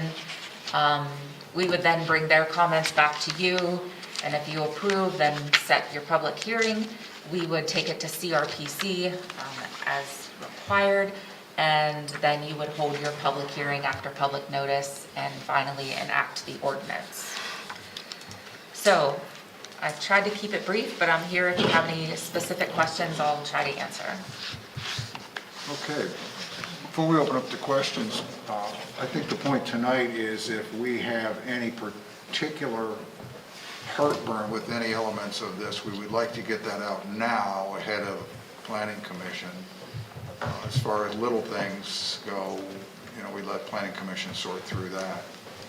So at this point, we'll start with Paul. Questions for Lindsay? Can you just speak to any limitations on where these can be placed relative to residential constructions or existing residential? You want me to jump on that one too? Yeah, that'd be great. You're really familiar with this, so thanks. Thank Yeah. you. Act 50 pretty much says we have to allow them anywhere that they're needed. This ordinance does build in enough that we can insist upon different types of blending in, camouflaging. We can require co-location before a new installation is permitted. They will have, if someone wants to put one in a residential area, they are going to have to prove beyond any reasonable doubts that there's not another alternative as far as co-locating on a street light post, a foam pole. What's been put together is giving us the best we have to enforce it. And I believe we had a Zoom meeting with the Cohen Law Group just the other day, and I brought up, what if they want to place one right in the middle of someone's, center of their property? And apparently there is something built into this that they must locate within such a distance of the actual property line. So there's already a safeguard in this that they won't be able to place a WCF, dead center in front of the house. I think they said not within the confines of the two outer walls of the house. Yeah, So we have to allow them, but this ordinance is going to do the best we can to regulate them. very quickly, before anybody that's listening at home completely freaks out, we're only dealing with these devices within the township right of way. Okay, they're not going to be in the middle of somebody's yard. Correct. Well, that's But I did want to point that out because I think that we know, because we've been dealing with wireless communication facilities for a number of years, we recognize that this is within existing township rights of way. And I don't want there to be any confusion that this is going onto people's real property. No, he means Yeah, He no, means we're just like talking about line of sight, line of sight. basically. Line of sight, absolutely. Right. I know that you guys know that. Oh, The way okay. that it was, Okay. the way that it was conveyed verbally, I knew you knew it, I just wanted to be sure the public knew it. Gotcha. Right. Yeah, the reason I ask the question is because in other places, I'm thinking in Harrisburg, for example, there's been some really significant heartburn over the installation of some of these things. And, I just want to make sure that, I believe we're going to be doing our due diligence. I'd really be interested to hear what Planning Commission comes back with, having looked at this in detail. I also know that rightly or wrongly, some people are concerned about them being high density in proximity, close proximity to residential areas. So, if we have some way of emphasizing or trying to keep them as far away from a residential, I just think it's going to benefit us in the long run, particularly if we can use those facilities. Are there any, and please forgive me if I missed it, are there any expectation of the density of these facilities? Do we have any idea? I mean, Cohen may be working with others. Do we know how many of these might we expect to see, or in what area? The wireless business is so fluid Yeah. and ever-changing in technology, there's really no way to predict. Yeah, We wouldn't have expected to get where we are right now. Sure. 2 or 3 years ago. And I'm sure if there are extreme advances, we're gonna have an Act 51 Yeah. or something else to. well, that sort of begs the question, so let's make sure that we try and do this with the expectation that it could be a very high density of these things at some point in the future. Not that we can't revisit Right. this, right? I mean, we're being forced to do this, but we still control what happens in the right of way, so long as we're meeting the requirements of Act 50. Am I correct in saying that? Absolutely, absolutely. All right. Paul, to maybe better answer, I mean, Mark's 100% correct, but I think we're going to know more as 5G begins to actually roll out, because I think that is the crux even of the 2018 legislation at federal level. And then again, Act 50, that is really what is at the crux of the issue here, and the anticipated need that the industry apparently is seeing for the potential for these additional relays and facilities.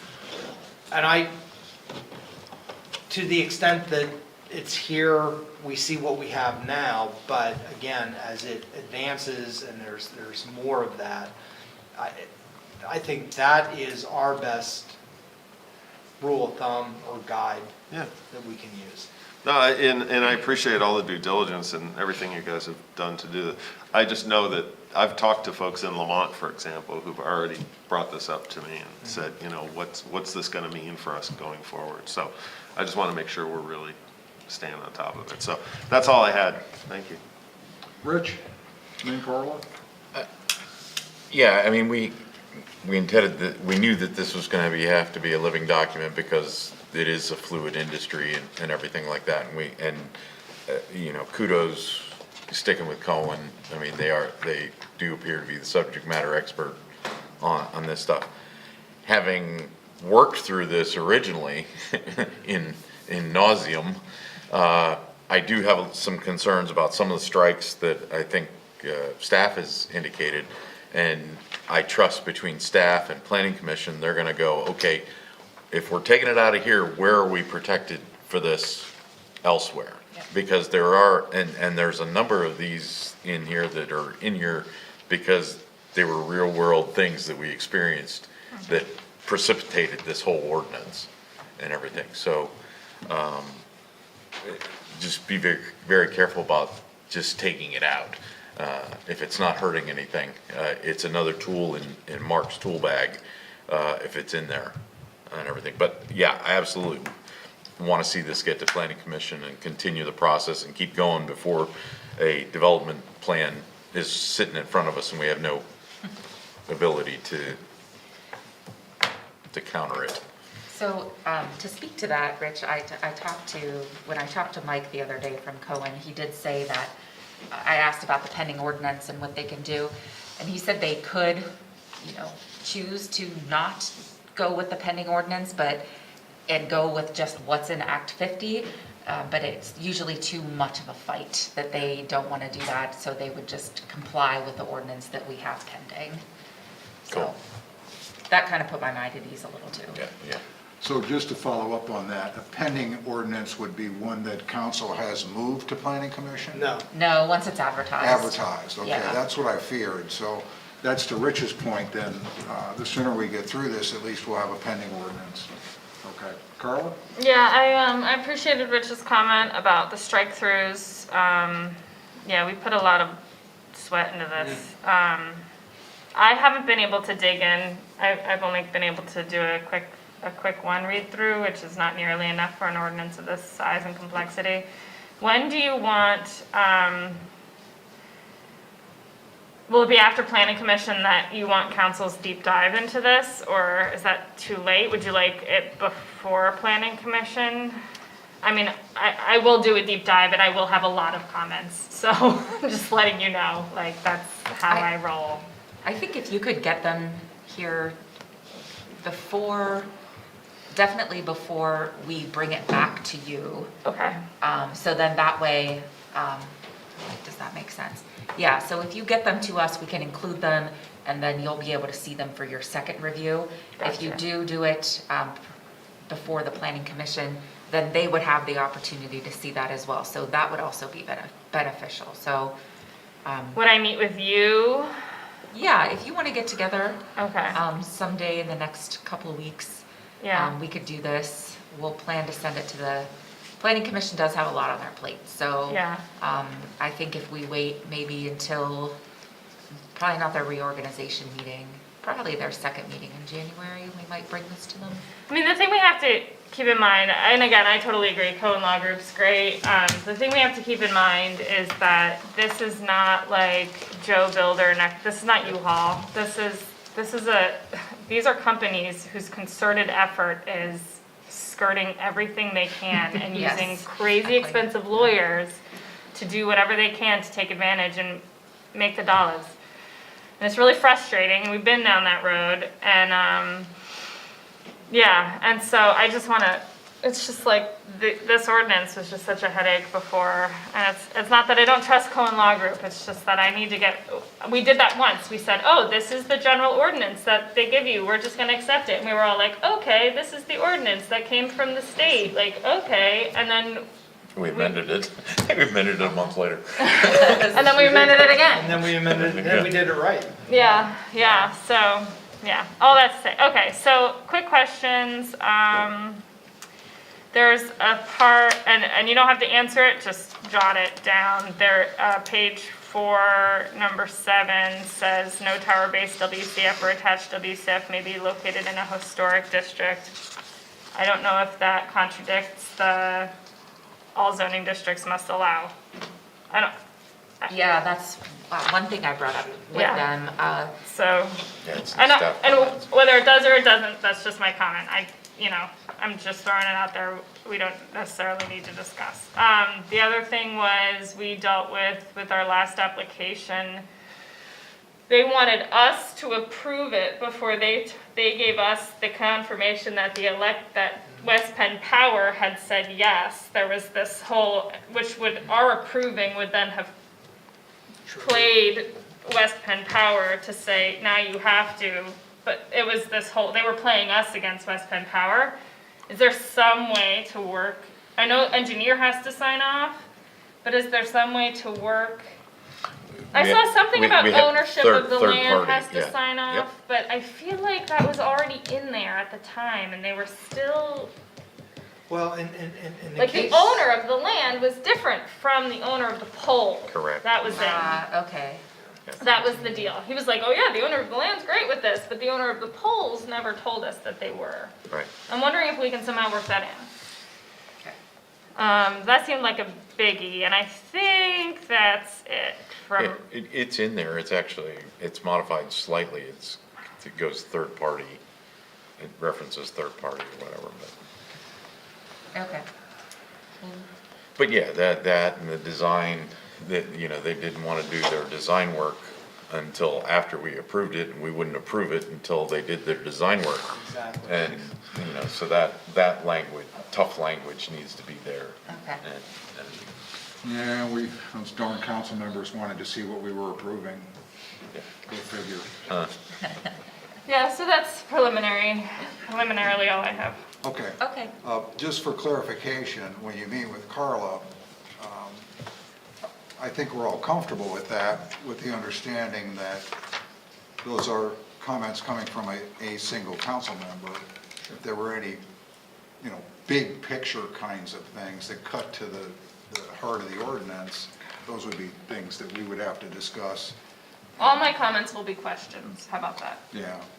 So Okay. I think that's reasonable, because we don't want them spinning their wheels on issues that come back to us and then, so yes, under those circumstances, I think we're fine just taking all of those comments, taking them to planning commission. Okay, and I'll document what we speak about and show you somehow within the ordinance that what we And discussed. I appreciate Carla's willingness to go through it at that level of detail, and I think we all trust those comments Yes. in Thank that you. context. Anthony, almost forgot about you. No worries, no worries. No, I have nothing, further to add. I agree with what Rich had noted. Those things that were lining out were actually things that we put in for a reason when we were discussing them. I do appreciate Carla looking further into it. The only thing that I would add to the planning commission reviews this is what exactly triggers a land development plan. I know on the last page, on page 47, it just says it's likely that it will be a power-based WCF, as smaller ones may not, but if they're changing the structure of the base, whether it's the shed and stuff like that, this all goes into the cosmetic aspect, and if it does trigger a land development, that's the only thing I would add. Okay. Thank you. That actually came up. Yeah. The definitions are critical. The definition, like in most zoning ordinances, the definitions are critical. We spent as much time on the definitions as we did on the ordinance itself, I think, the last time around. Okay. It seems as though we're comfortable, given the comments you've heard today, and the fact that Carla's going to provide some more questions for... And anyone else. I don't want to mean, I'm sorry, I just, If you prefer that I talk to Carla and bring it back to you No. again, that's perfectly fine. I'm not, given the timeline that we're up against, at least potentially, and given what Carla said, the context of what she expects her comments to be mostly questions. I don't know that if she brought those questions up today, I don't know that anyone would be opposed to them being represented as council's And questions. that offer is good to any That's member, what I- yeah. any member of council. Yeah, I was gonna say that. And questions or comment or anything, just get it to us. Those will be passed on to the planning commission as soon as we have those available. Right, and staff will use their good judgment on what of those might need to come back and get a consensus of Absolutely. council before it goes there. Yep, okay. That's all we need. So given that, anybody else who has questions can be forwarded to. Yep. Okay, so in order to get this on the planning commission, we do need a motion, and that motion would be to remand, what we call this, is it fair to call it a draft ordinance? Yes. To remand the draft ordinance to the planning commission for whatever it is the planning commission is going to do. Well, it's a review and recommend back to Review, council amend, the ordinance. come back to for us the with a amendments recommendation. to All the right. wireless communications facilities ordinance. Do I have that motion? so moved. So moved. Do I have a second? So, go ahead, Paul. Doesn't matter. All right. So seconded. Anthony, were you trying to second it? I was not, but if you need me, I will. We're going to give Rich the second here. This is an action item, so any further discussion on the motion? Anybody participating remotely like to address council before we take a vote here on the motion, before we take action? Guess not. Somebody called today and was going to, I can't hear. somebody called today and they were gonna make a public comment about this, but no one's raising their hand, so they were gonna call in, so I'm not sure if they don't know how to, or, Okay, all right. all right. Just for the record, Oh, there. we are about to, okay, There's a hand. looks like they figured out. I don't have a name there, I only have a phone number. So it looks like, is that the area code first? Yeah, 814-234-0836. Okay, so whoever is participating, well, we lost you. They're It's still still there, it's just their hand, They lowered their hand. Oh, there it is. There's a good thing. go ahead. They're back. If you're calling in on local phone number 234, is that 8036? 0836. 0836. We are about to take a motion, we're about to take a vote on a motion to remand draft ordinance to the planning commission. If you are raising your hand to address council before we take the vote, the floor is yours. Please identify yourself. Can we remember how to, Yep. go ahead. We hear you. Hello, Hello, you're can you on. hear me? We can hear you loud and clear. Great. May I speak now and make a comment on this motion? Yep, as soon as you identify yourself, the floor is yours. Great, thank you. My name is Gene Begon. I live on Murray Street in Lamont. After passage of Act 50 earlier this summer, my wife and I had a conversation with Mark Gabrowczyk regarding the township's efforts to bring our ordinances in conformity with Act 50. Subsequent to this, I had a chat prior to the election with Paul Takach. I summarized the status of formal complaints with the Public Utilities Commission opposing mandatory installation of electric smart meters.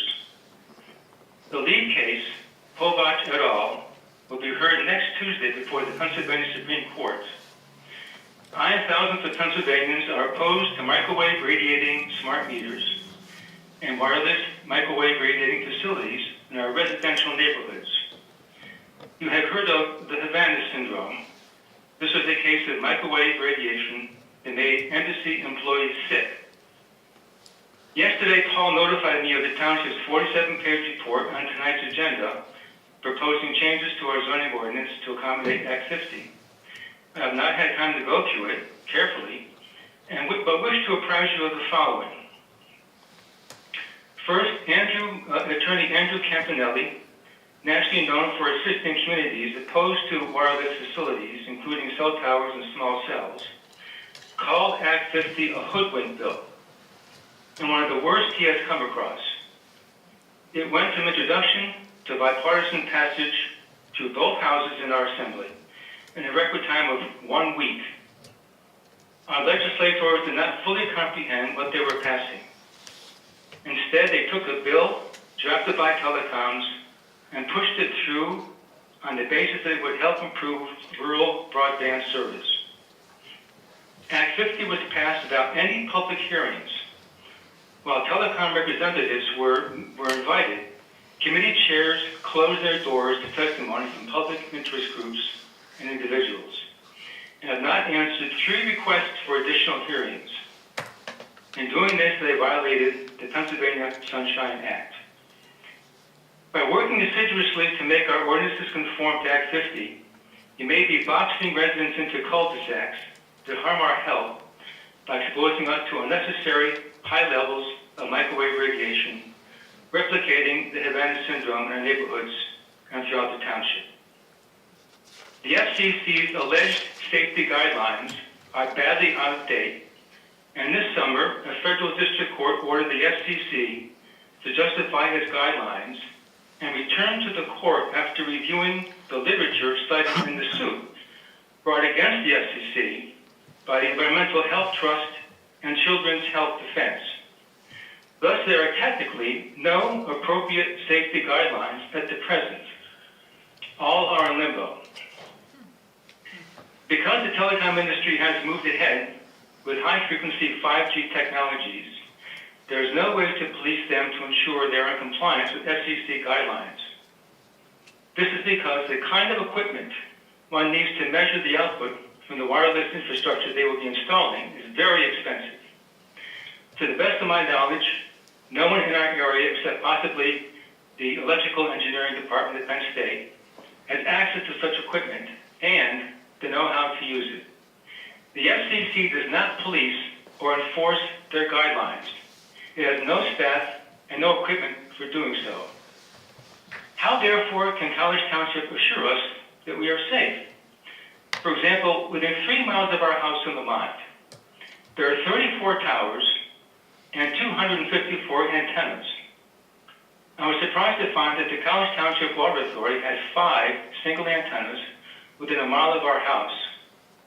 The way Act 50 may play out, we could see small cells up and down our residential streets, beaming microwave radiation on us in our yards and porches, and through our walls into our homes.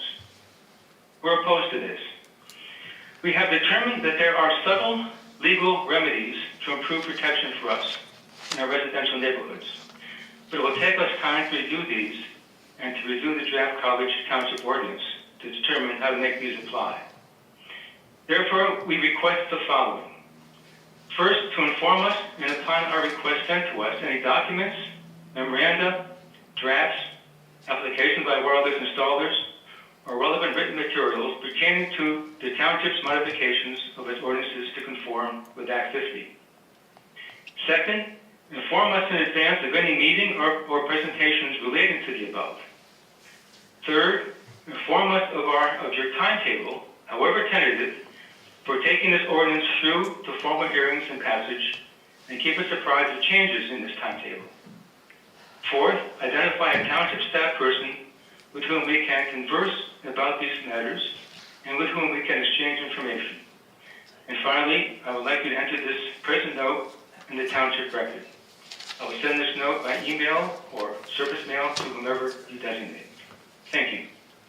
Okay, thanks for your comments. Just for clarification here, Act 50 does require us to allow these, and the draft ordinance, it does give us some flexibility through the draft ordinance for control.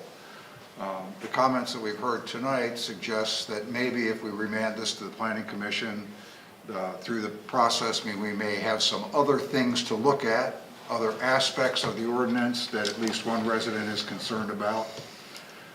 And those comments that are sent as a result of those, the comments that are sent to us will be included in the information that is forwarded to the Planning Commission for consideration as they review the ordinance and bring it back to council for any potential action. Some of the requests that were made here, that information was made available either in tonight's presentation or it's in the package as far as the timeline. And I suspect through the process we can easily identify a staff point person for public interaction. Yes. So, okay. Excellent. Anyone else online like to address council before we consider a vote on this?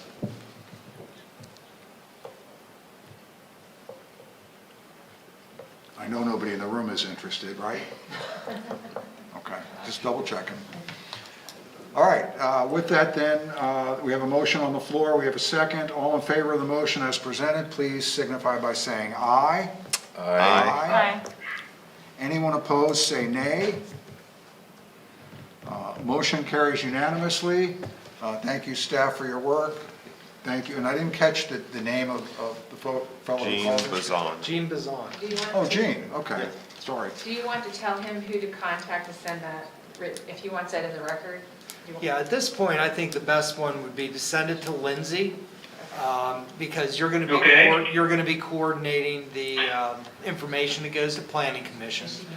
And so, Okay, that Jean- would be the best. So Jean, we've answered the question right here tonight on who the contact person is. Okay, good, thank you. That'll be Lindsay. And you heard our response to everything else. It'll be whatever hasn't already been created and provided as part of tonight's packet will be as we move through this in our normal, deliberate fashion, at least as long as I've been around. Okay, well, did we take a vote? Yep, Yes. We did? Yep. Yes, sir. It was unanimous. It passed. It passed, all right. Motion Unanimous. carries. That concludes NB2. Thank you, everyone, thank you, Jean, and that takes us to new item, NB3. Well, I don't know what we're gonna call it. We're just gonna call it U-Haul's request. So, guys, I gotta tell you, I've been off before, so I think 60 minutes was, it was a guess. Did you find that? On important topics. But you know, Welcome to our world. even at 90, that's closer than most of my projections, so. Okay. You should take that with you. So if you have any additional information, literature, PowerPoint, anything, We have Yeah, I just. information that we send ahead of time, but I also have some booklets, so I'll pass them out if you would like to have a copy of Thank you. You need to give him the presentation. Thanks, sir. Thank you. You're welcome. You don't. Are these, They can have it. is this a hard copy version of what we got? Okay, great, thank you. I know, I sent it this way. Thank you. Oh, they have that. Is this what's in the? Yes, What is it that is. It's just a hard copy if you'd like to have it. What is this use considered? Yeah, what they're asking? Great. Yeah, U-Haul, that use. it's the storage aspect. The self-storage aspect is not called for They in can our run commercial. business there, Yeah. not what they want to Storage, have. gotcha. It's the storage element of it. Is not currently allowed in our commercial. What's that? It's only allowed in industrial? Is that it? Yeah, yeah. Yep. Okay, Mike? Yeah, so if Back I to you. may, I'll continue on a little bit deeper into our presentation here of what we'd like to use the property for, how we kind of got to where we're at as far as a corporation, and what we believe we can do to fit into the community with the property we're proposing.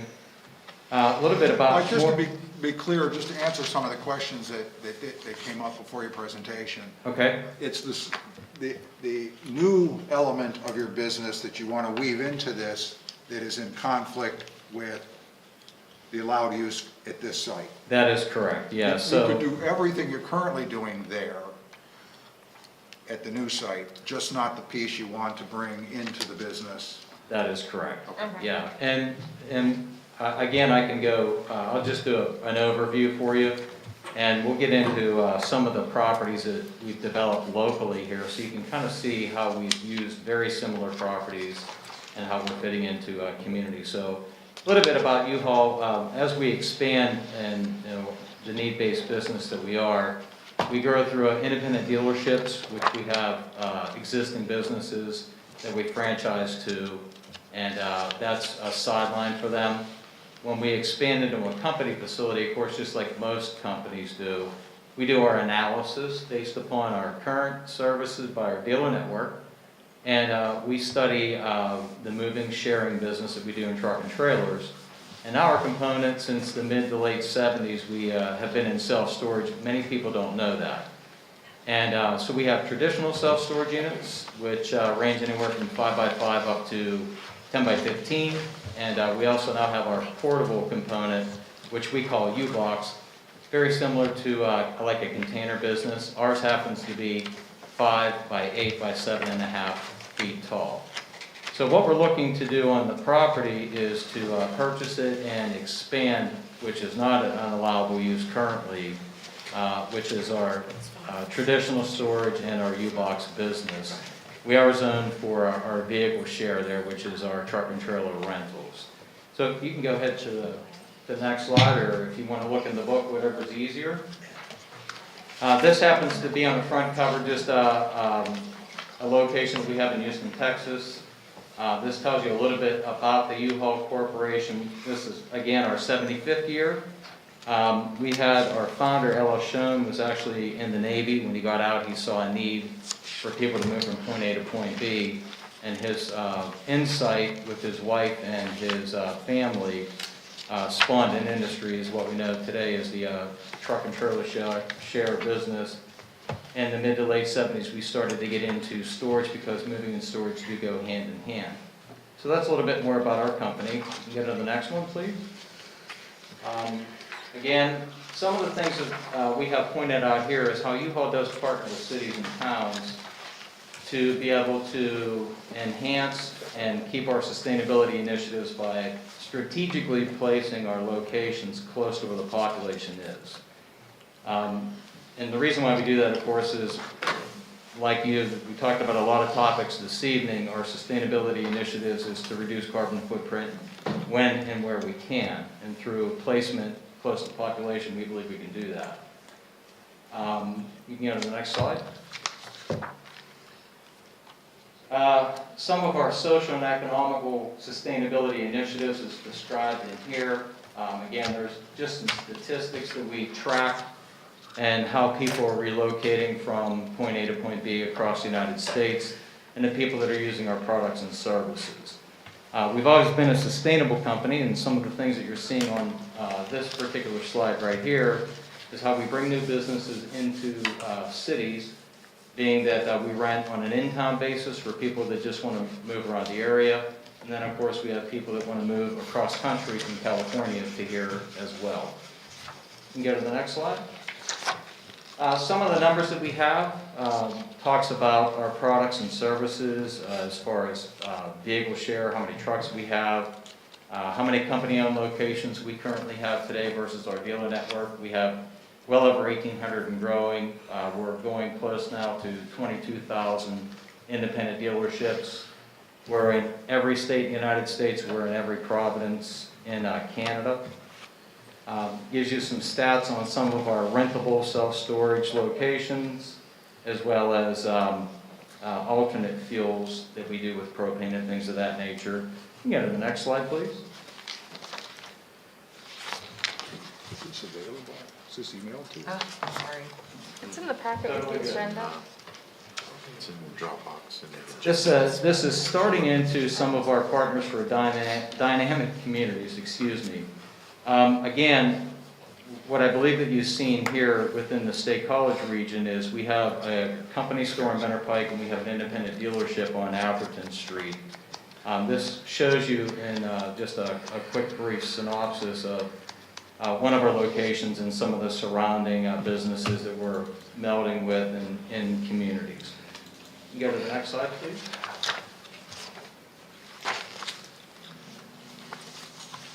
Again, I started off with some of the ways that we expand. What we're considering in this particular discussion tonight is our adaptive reuse and how we actually reuse buildings. Go to the next one, please.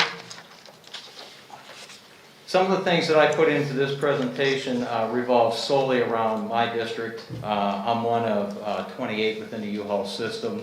I oversee the operations in Pennsylvania, West Virginia, parts of Kentucky, Maryland, and places like that.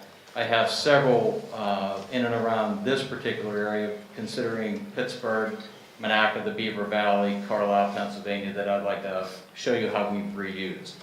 This particular one you're looking at on the screen, I started with a little bit in my first talks this evening. This is a Macy's building located in Beaver Valley, Monaca, Center Township. Unfortunately, Macy's decided to fold on this particular property. It's connected to the Beaver Valley Mall, and if you go to the next slide, we'll see a little bit more of how large the property actually is. Everything we own now is outlined in red. This was the first store that was at the Beaver Valley Mall, and then the mall was built around that. Macy's goes back to Kaufman and so on through the history of that organization. So what we bought here was a 202,000 square foot building, and part of our adaptive reuse was working with Center Township and the local community. We wanted to expand from our dealer network into a company facility to offer all of our services, boxes and moving supplies. We do aftermarket trailer hitches and supplies. We do traditional self-storage in the inside. And we also were working with the community because what they were lacking in this particular area were more restaurant types and some retail components that were leaving the inside of the mall and going to other areas as far as like power strip malls. Very similar to what is on the table for us to look at here in College Township. So we did 70,000 square feet of this building designated for retail development. We currently have a Firehouse Subs in there.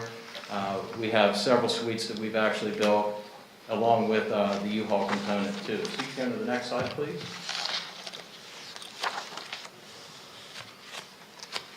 Again, another overview of what the property looks like. And you can see down in the bottom right hand of the screen, we have a couple different models on self-storage. We do interior and we also do exterior drive-up. This is just an idea of a site plan to show you what that would look like. You can go to the next slide. This particular site is a Kmart that unfortunately Kmart and Sears, if you're not aware, is slowly and has been for quite some time going out of business, unfortunately.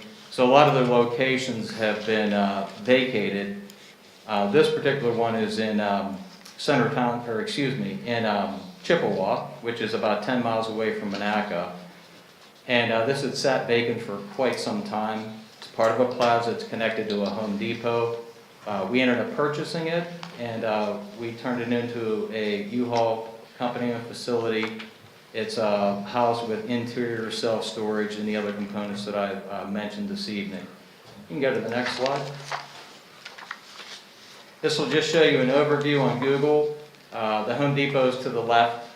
Right across the road on the bottom of the screen is another part of the plaza, which consists of a Giant Eagle. There's a liquor store, some restaurants and things of that nature. Just to show you how we're actually mixing in with potentials here in College Township as well. You can go to the next one, please.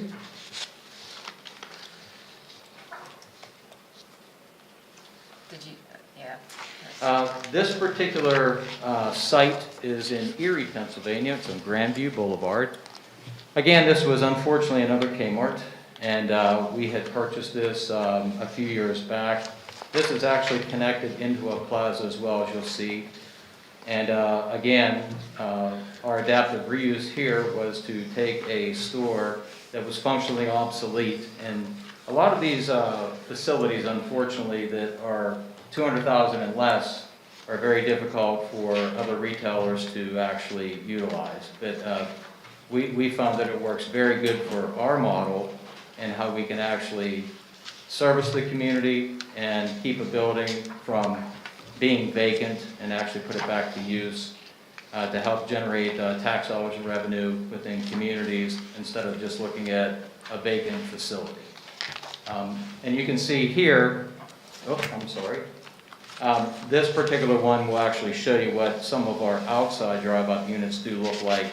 Some of the placement, of course, working with zoning and local municipalities as far as what you want to see in your communities and how we can fit in, but just to give you an idea of what it may look like.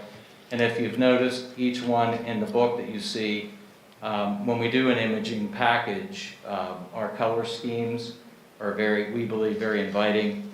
We do research and study in communities, so our colors do tie in on a local level with what you're looking for as well. You can go to the next one.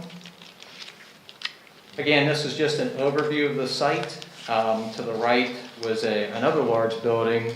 It's a trampoline facility. There's a couple other restaurants that are involved in the Grandview Plaza as well. There's also a bank in the upper right-hand corner. There's a pizza place right across the street, residential right around it as well. You can go to the next one.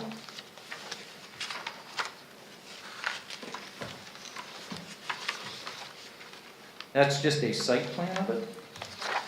Kind of show you a little bit of how we develop interior self-storage. We do our U-Box component out of this facility as well, along with our retail showroom and hitch and accessory day. This is in Mountain Laurel Plaza, located in Latrobe. It's right by the airport, if you're familiar with that particular area. This Kmart is attached to, as you can see, the UPS store. And there's a lot of, is very, very highly populated with other businesses in here. One of the other anchors is another Giant Eagle store. And as you can see, we actually just, again, reuse all of these buildings. We do image them, of course, we sign them up. We didn't change and we don't change the architecture itself. We actually incorporate our design in with the existing building design. In some cases, we will put some articulation to make it look a little more modern. In this particular one, we did not because it fits so well in with Mount Laurel's original design that we just reused it as is. Go to the next slide, please. This gives you an idea of the site. That's our property outlined in red, and it's one of the first that you see coming in off of Route 30. To the left-hand side of the screen is the other retail components as well as the Giant Eagle grocery store. There's a McDonald's in Neaton Park up in the upper left-hand corner, and there's a Get-Go, which is one of Giant Eagle's fueling stations and convenience stores. And you can go to the next slide, please.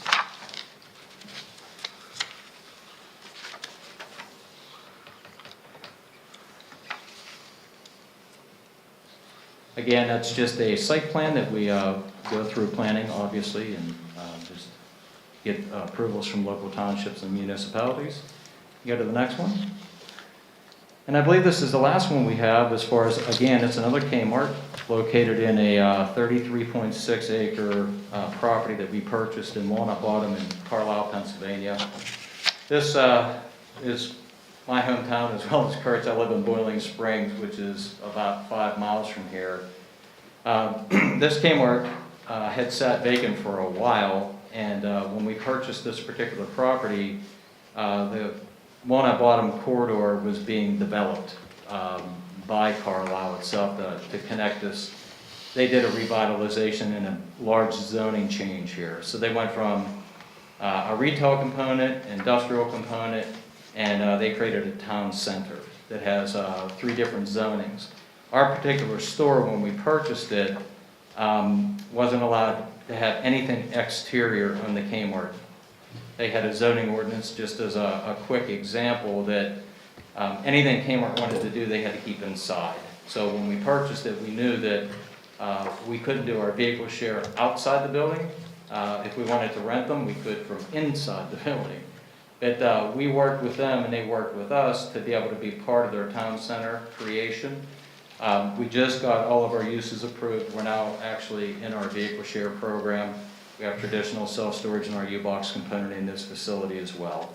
And again, as you can see, the architectural on this particular Kmart, we just spruced it up with our color scheme, kept the existing model of the building itself. And you can go to the next slide, please. Again, you can see the site. It's all outlined in red. Again, it's 33.6 acres. So in the front part, you can see the vacant lot represents a lot of this particular site.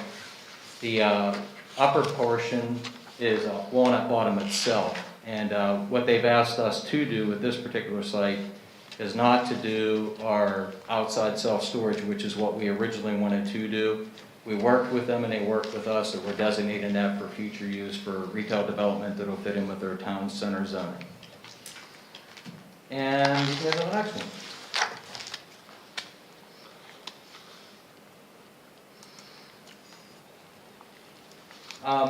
The finishing part talks a lot about our U-Haul sustainability initiatives.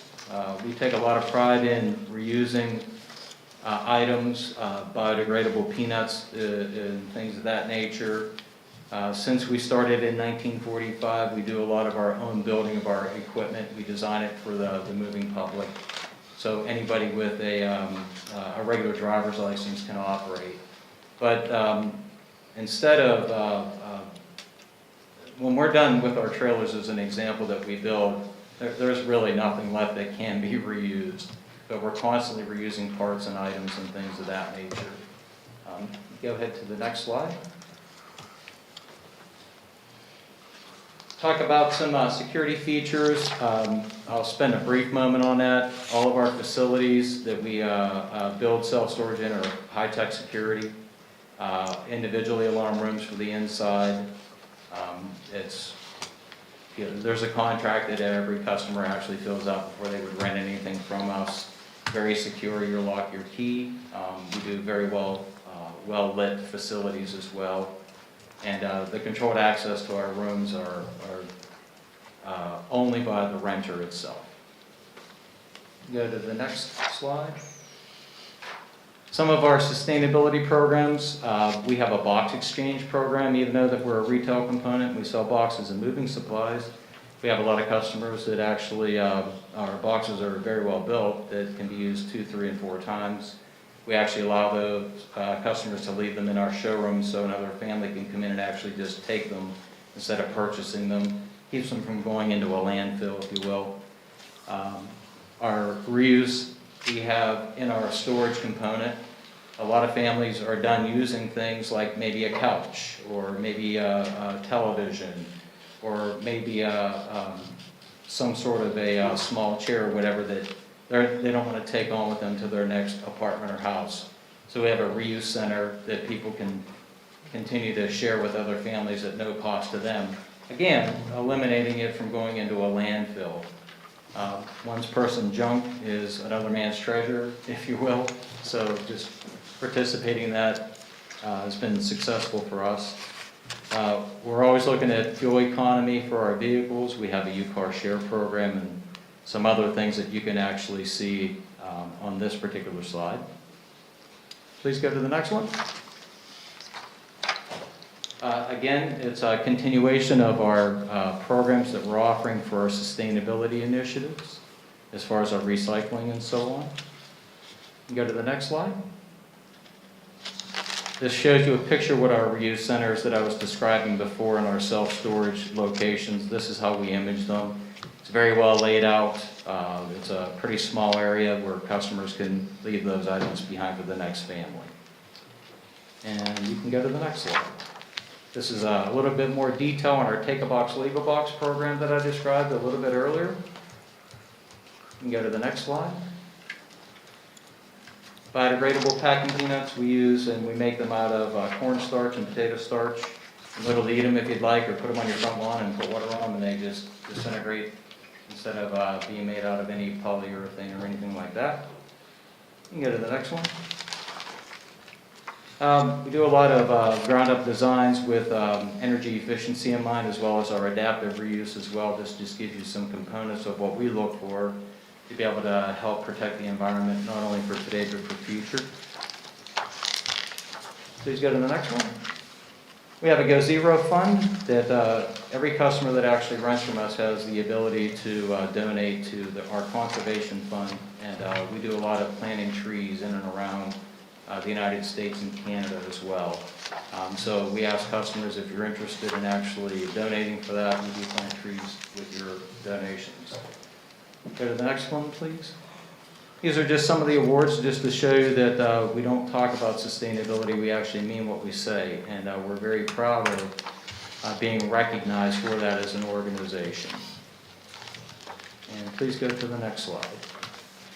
Some of our traffic studies that we've done, just to show you how we fit in and what kind of foot trafficking, how do we fit in with busyness and other businesses of types that are open 7 days a week. And you can see that our trip count compared to a lot of other businesses on here, fast food, convenience stores, is very, very low. Typically when someone stores in one of our facilities, they're with us for about 10 months to a year, but as far as access coming into it, it's at a very low rate. Some people visit maybe once a month. Some people store one time when they move in, and they don't come back until they're ready to move in the next time. And you can go to the next one. Benefits to your city. Yeah, some of the things on here that we do promote growth. We're a destination in the need-based type business. Especially, I'll speak to the State College area. The store in Benner Pike was my first store that I managed back in 1991, so I'll date myself. But the college has grown in this community incredibly in those years. Again, you have a lot of students coming in and out as your community continues to grow in and around here as well. And, so when they're coming to the U-Haul facility, it's one of the first places that they see, but a lot of people that are moving typically move within a 3 to 5 mile radius of where they want to drop off. And when we can make that more convenient for them, it helps your community as well. I can go to the next slide. And I think that finishes it up. So I appreciate you allowing me to take the time to get more detailed. Hopefully I didn't bore you with, try to speed it up as quickly as possible. And again, why I'm here this evening is to seek your feedback, maybe answer some questions. I know you can't give me a guarantee on anything that we're asking for tonight, but I would really like to get your opinion on, do you think what we're proposing, from what you've seen thus far in some of the presentation and some of the other properties that we've been successful at reusing, do you think that that would be acceptable in your township? Okay, very good, thanks. Before we get to the answer to that question, I need to look to the staff here because I think what I understand is in order for this to happen, something has to happen on our part. So I'm going to put staff on the spot here because I think they should be prepared to answer this. What exactly would be involved here? What would council need to do for this to happen? And then I think that will help frame our discussion moving forward. So it would, it's not a permitted use currently. It's a permitted use next door, right? Industrial is the only area where we allow for the storage Okay, so it's not the storage part of this correct proposal is not an allowed use in our commercial zoning district. And initial conversations when they were inquiring about this site, I believe that stores approximately 60,000 square feet. Their retail component would have been anticipated to be in the 2,000 to 3,000 square feet. Would make it sort of difficult to even consider that storage an accessory to the retail component.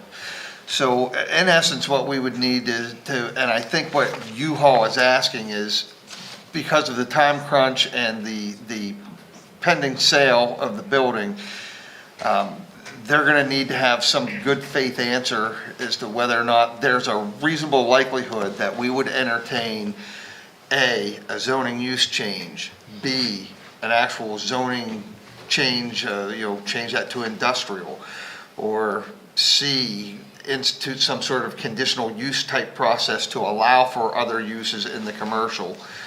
I did make them aware of all the pending things with the area plan and things of that sort, that I don't know what will become of our commercial and industrial zoning districts once this process is done, but it could be some time. So I think what U-Haul would like is just some feeling from council whether they are enthused about the potential idea of potentially opening up that site to serve what they just presented to us today. Okay.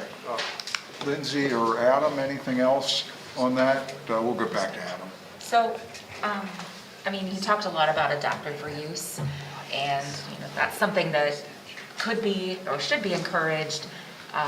It's been taking place throughout the township. Most recently, I'd say the old Nittany offset was just changed over and finalized, and it looks like a really great showroom for Specterwood. But it was already an allowed use. It was already an allowed use. So yes, this is different in that case. There are some options, definitely all of them would be a zoning change. Mark talked about a conditional use. Is adaptive reuse something that we could permit as a conditional use and just kind of call it that, which could really inch us into, we mentioned the area plan going on and really not wanting to make any big zoning changes. I think if we were to make any big zoning changes, it would probably have to be something that would be consistent with what we want to propose in the area plan, like something similar to adding adaptive reuse to the zoning, to our use tables. Okay. Adam, anything else? No, I think the reason that after the staff met with the folks from U-Haul, the concern here is that we have we're at the very beginning, but we've embarked on what is this venture to make some changes around the area plan and hopefully to be able to do something very creative. One of the things that we talked about as a council is that while we're doing this, we also need to be able to react to opportunities and conditions as they present themselves. And given the fact that, yes, we have started the process here in terms of putting the mechanics of new zoning in the area plan vicinity, this kind of falls into that category. And it's really comes down to council making a determination whether or not this is the type of opportunity or the type of situation where it should be given additional consideration, simply on that basis. Planning Commission has a lot on its plate. This is precisely the reason why we're doing what we are doing with the area plan.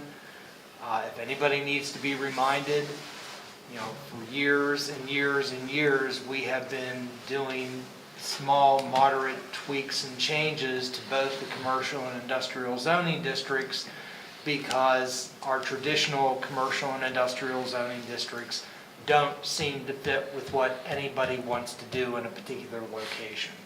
And so that was the whole genesis for the area plan and where we are right now.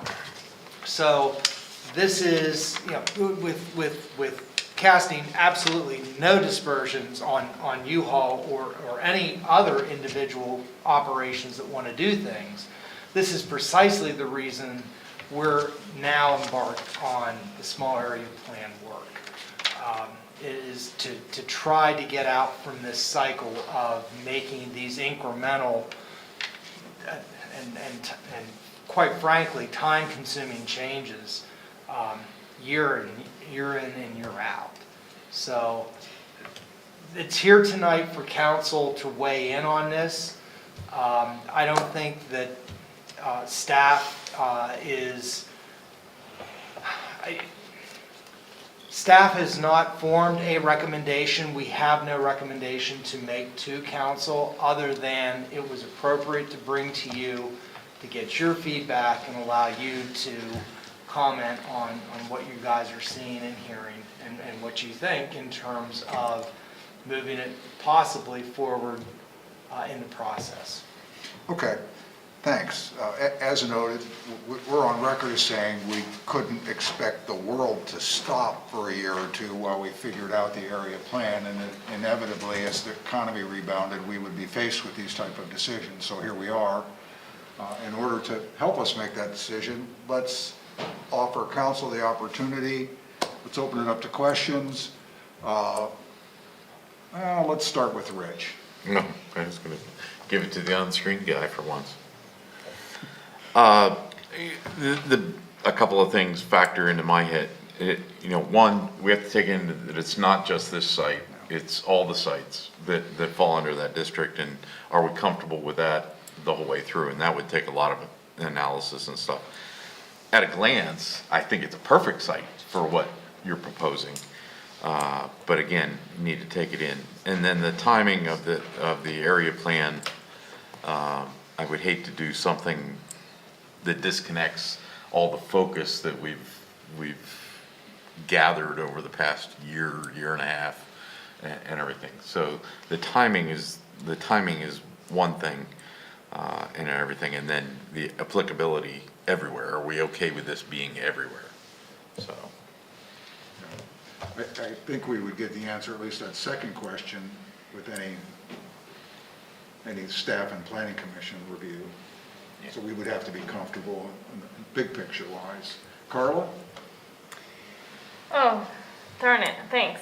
All right, I can go to Paul. No, that's okay. I can try my hand at it. First of all, I really appreciate the presentation, and I appreciate both of you coming out, and I also really appreciate what you're doing.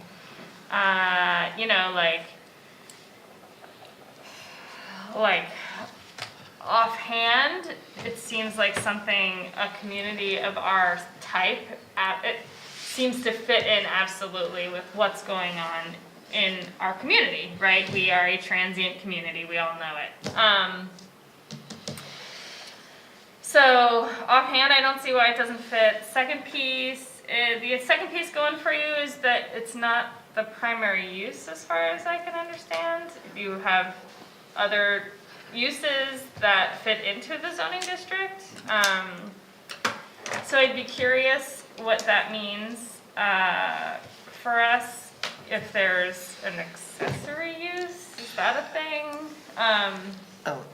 As I said, if the retail component works, but in a 60,000 square foot building, 3,000 square feet of retail and 57,000 square feet of what we would put in the industrial district doesn't quite meld, and that is not a decision, that is not something I would be willing to say. That's not what you would consider accessory, okay. Yeah, I would not, from my position, I would not interpret that to be an accessory to the retail. I would interpret the retail to be an accessory to the storage. Gotcha. Well, I would still say that's going for it.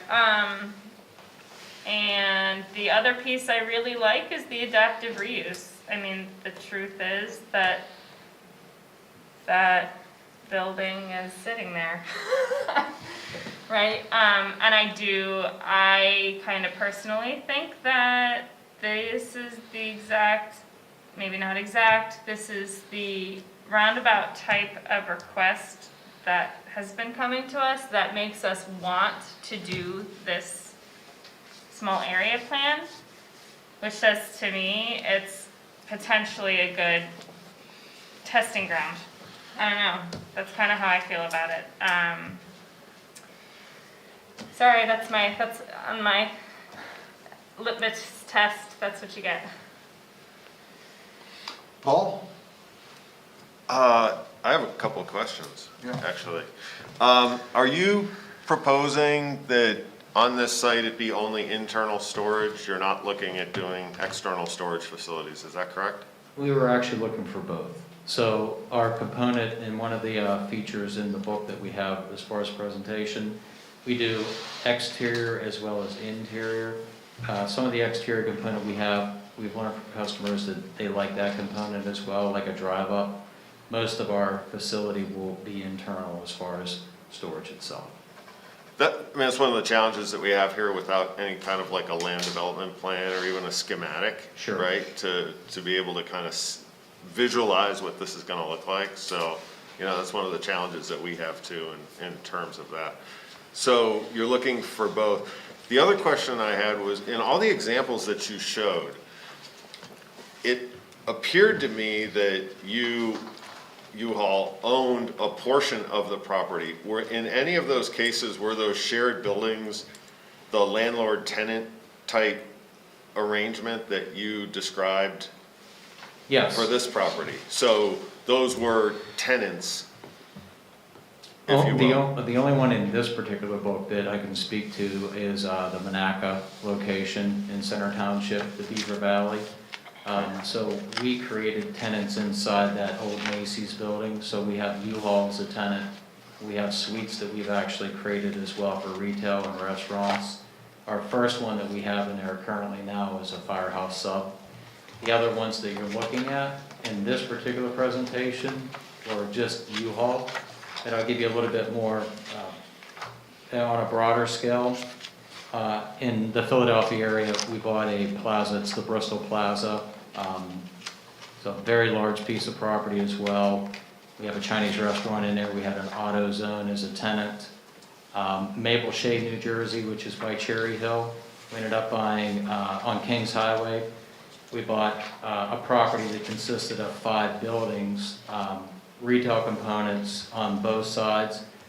We took some of those buildings and converted them into a U-Haul facility, but we still currently today have like an Iron Hill Brewery there. We have a Little Sports, which is a daycare center. Okay. So there are tenants. So we do both. And were those existing tenants before you acquired the property and did your adaptive reuse, or were they later? A little of both, actually. So, Okay. like for instance, the one in Monaca specifically didn't have any of the retail tenants. We actually created that. It's a pilot program for us. Okay. Since we bought a lot of plazas like these strip malls, we know that, like in this case, it's about 45% occupied. So we've learned how to actually coexist with other types of tenants, if you will. And again, we're helping them with a building model that they are comfortable with. So we Yeah. just take over the lease.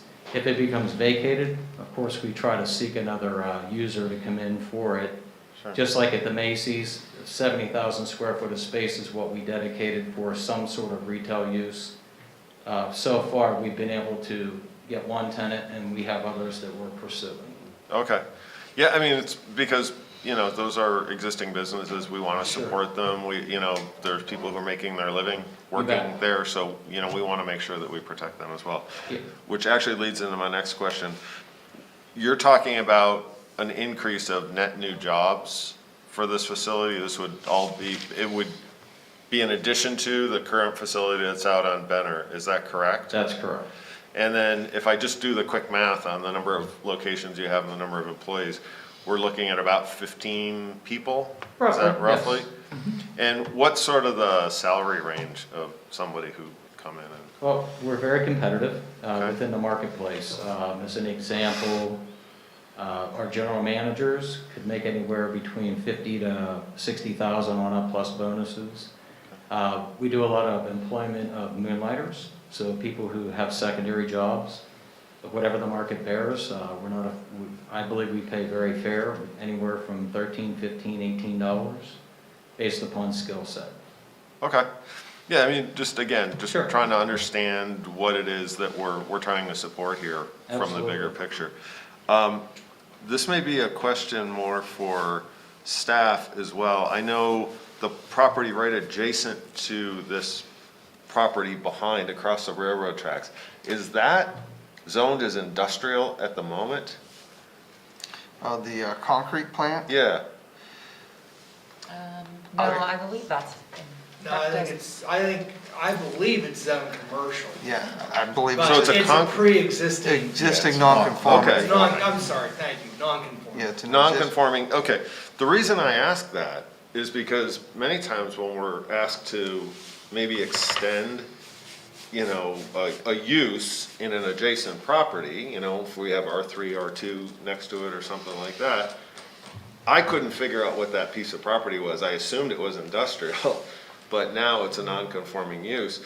That, actually, given the fact that this is up the hill and sort of out of the line of sight, and it's right adjacent to a concrete plant, that gives me a lot less heartburn, maybe than trying to change it. So I would, this particular property, for a number of reasons, in my mind, kind of lends itself to more of a consideration of doing something like this. I'm not so sure about the exterior storage. We do have adjacent residential that's like right there, you know, with First Street and Lime Rock Terrace. Yeah, I can't remember the name of the streets. Lime Rock Terrace. Lime Rock, thank you. And we do have, you know, some, what is it, R2, R3? We have some housing right there that's within a line of sight of it. So, you know, I just want to be sensitive to those residents as well. But they also live adjacent to a concrete plant. So we need to take that into consideration. So anyway, I think at the moment, if you're looking for a consensus, I mean, I think this is something I would be very interested in exploring. I hate the fact that it's sitting there empty. You know, we've got, it was a grocery store, where we've now got an Aldi going in at that end of town, along with a Walmart. So the chances of another grocery store going in are slim to none. As you say, it's a challenging size to use. I think it's something I'd like to pull the string on.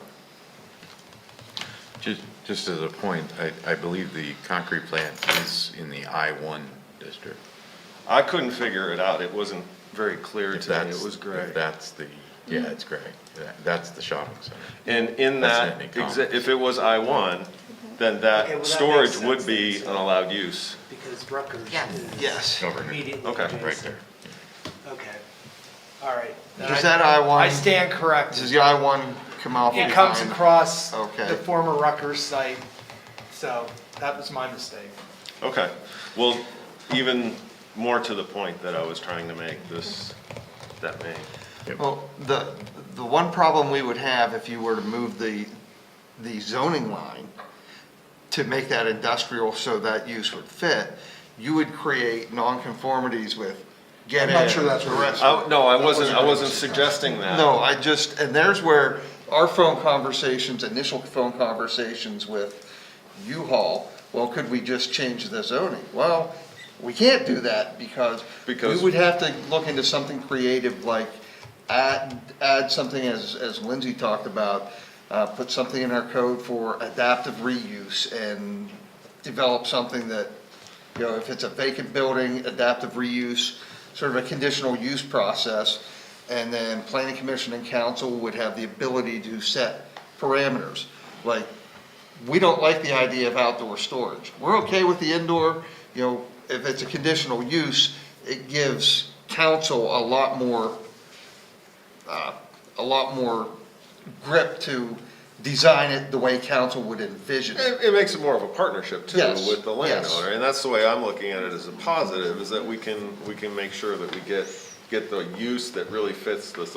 But I also don't want to jeopardize those adjacent businesses or block somebody from coming in if suddenly, you know, the you know, Old New York, you know, wants to do something in the adjacent. I want to be able to allow that as well. I don't want to preclude that, so.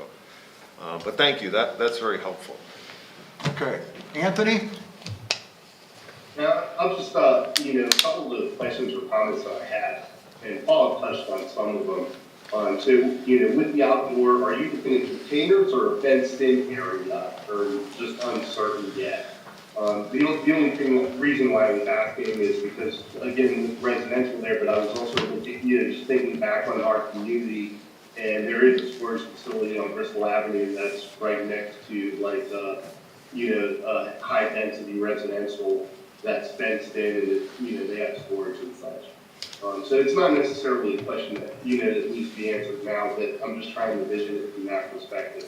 Overall, I think it would be fitting exactly for what we're looking to do from the small area plan and looking at other types of uses. The only thing that really puzzles me now, as far as the definition, and we're understanding now that it's the self-storage component that's not allowed use. For the past, 2 years, we had storage on the corner of College and Hauserville, or Bike Street. It was outdoor storage. I would imagine that's the same zone that we're looking at here, am I not correct? The particular place you're talking about, when in, they are retail, that those materials are not there for storage, they're for sale. They do deliver some, and if you wanted to show up in your pickup truck and get it, they will sell to you on site as well. That is how that was placed into that particular location. That's interesting, because being retail, there's not really a facility there for anybody to go in and purchase something, as opposed to what you all looking to present. In any event, in summation, I think it would be a great use to look into. And, as we looked in the past, especially when Audis came to us, if this is something to look into for them to make a decision, it's been an empty space, but, I would definitely look into the definitions as we go through this, because if that area on the corner of Branch Road and College Avenue is considered retail and outdoor storage, we definitely better define some things here. Thank you. That's a good point. Okay. Couple comments, couple questions. One, well, I guess a suggestion. All these pictures in the PowerPoint are nice, but none of them have any cars in front of the building or any customers around, so they look kind of bleak without the cars. I would throw in a few, Photoshop in a few cars or something. So it looks like there's actually people going to these businesses. And Can I make a comment on that? Sure. It is because they're not being utilized. I mean, they're vacant buildings. The so pictures they've most of these are exposed the- artist renditions. Well, they are renditions, but I mean, actually, I can bring, if it would make you, the believable side of it is we could do real pictures today without a doubt. All right, that was more a rhetorical comment. The second thing is, yeah, this is a tight window for you guys. And like we said, we can't ask the world to stop while we wait for the plan. But like the rest of council has said, I'm comfortable moving outside that comfort zone here with this. But as long as you're here, I have a few clarifying questions for you. If we didn't have the ordinance issue, do you anticipate you would buy the property and move forward with this? Yes, it would be very highly considered, even more beyond where we're at today. Okay, but this is an auction, right? That's correct. So I mean, you'd have to be the highest bidder, correct? That is correct. Yep. Okay, but you've been down this road before, so this isn't your first rodeo. Yeah, that is correct. And one thing as well, just quickly on the analysis side of it, we've been in your community for a long period of time, and we've really been underserving it. And some of the studies that we do on an analysis part is we study market area penetration, the amount of storage rooms within a 3 to a 5 mile radius of population as an example. So using a scale of 1 being low and 25 being highly saturated, this particular site, our store that we have on Benner Pike, is less than 3 storage rooms per 1,000 people in a 5 mile radius of our store. So again, what happens with that is, in a lot of townships and municipalities, when you get further away from the population, if you will, it is a little bit more difficult for the customer to get to their items whenever they want them, because it is an extension of their existing living situation as well. So again, when we see this type of an opportunity and we see this type of a building, knowing that we do have those risks to be the highest bidder, that's why we're really interested in pursuing this, to better serve the public and to reuse a facility. Well, firsthand experience, my son and family are in the process of relocating to State College, and right now they can't find a storage unit. Yeah, and believe it or not, our U-Box business has really started to grow. We're working on 14 years in it right now. And since we started that, a lot of people want to choose that alternative because it eliminates having to drive a vehicle. It's shipped in.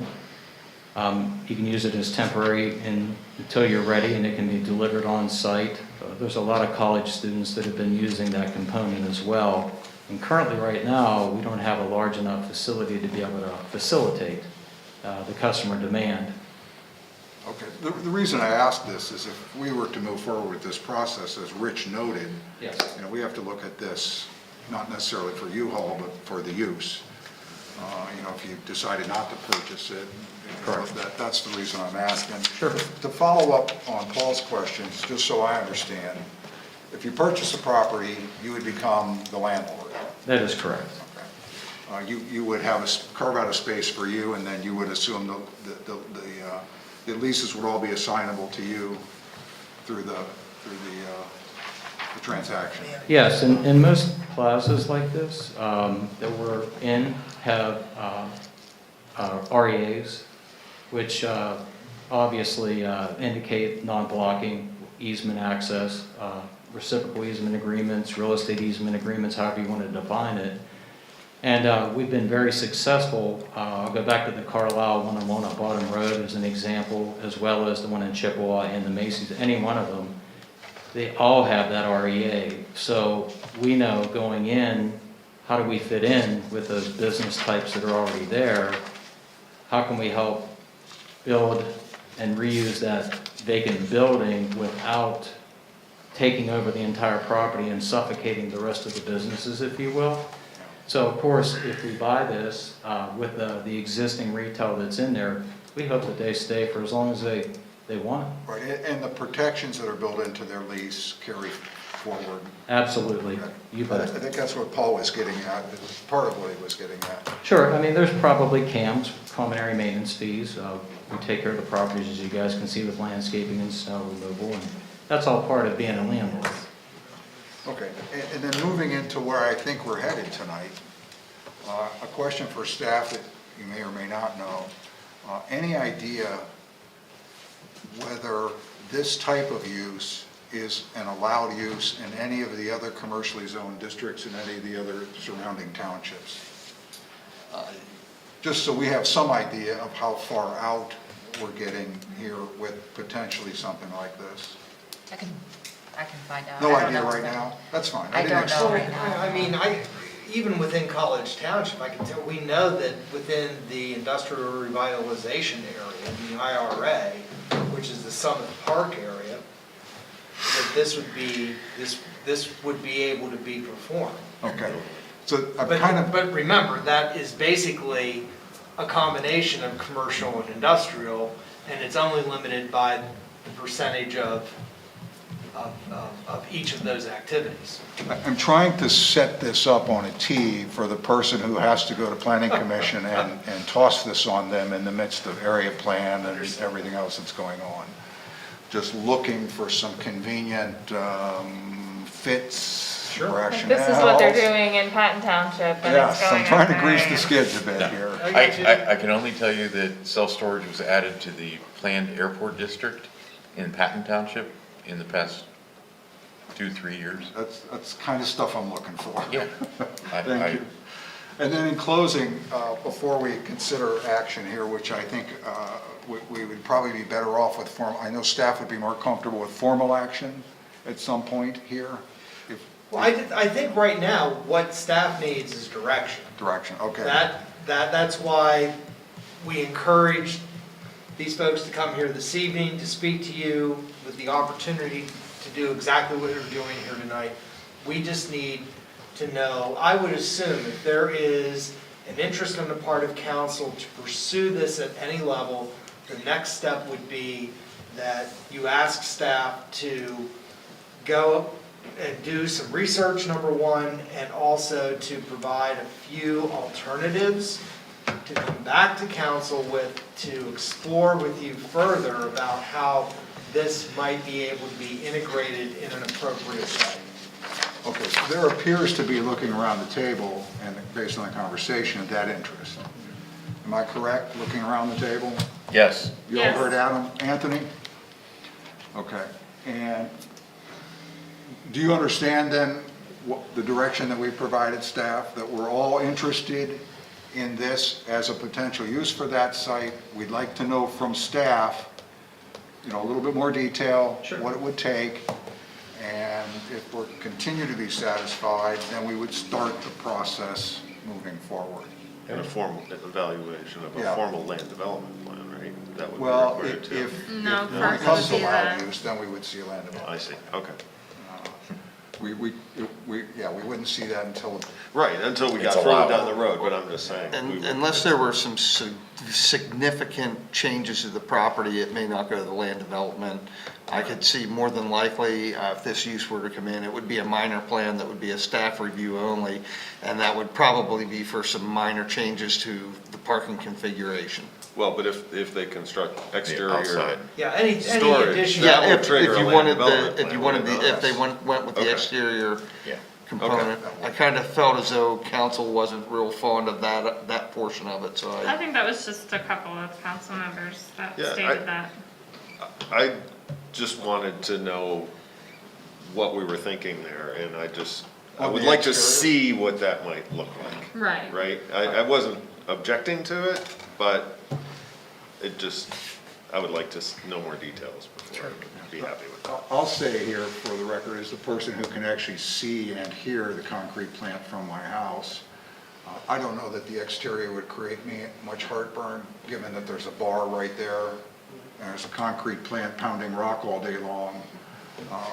I don't see that as being too disruptive to the existing environment. Fair enough. That's just I my- pointed out the concrete plant, by the way. Well, I'm only 2 blocks above First Avenue, and it's pretty easy to hear the rocks getting crushed every day. So, hey, before we close on this, I need to share something with you. I was in the U-Haul store last week. Okay. I was in a bind. And I want to tell you, I had an exceptionally positive experience with the customer service staff there. I won't go into detail here, but normally in the old days, that's what you would expect. Nowadays, the type of service I received that day was clearly an exception. And if you're interested, you can get my contact information from staff, and I would be very happy to provide whoever is responsible with the details of the event and the people who were involved. I just want to pass that along. It was on my list of things to contact U-Haul, but you guys gave me the opportunity. I can now. I appreciate that feedback, and, like I said, Kurt is my local marketing company president here, and Tanner's our general manager, and we really appreciate comments. Thank And you. of Good course, it and had bad. absolutely no bearing on my decision tonight. Sure. All right, does staff have sufficient direction? I believe so, unless Lindsay or Mark, there's something additional you think we need to tease out of this conversation. So I guess you want us to get together and come up with some ideas of different ways that we could make this happen and have council review that again and Oh, yeah. try to choose which road you'd like it to go down to forward it on to planning commission. Potentially. Yes, that's where we're Okay. headed. Yeah, the thing I really want to avoid is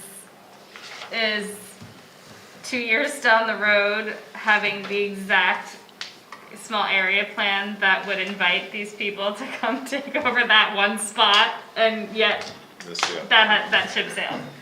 I mean, I know that that's a crystal ball that we can't handle, but if there's some way you can.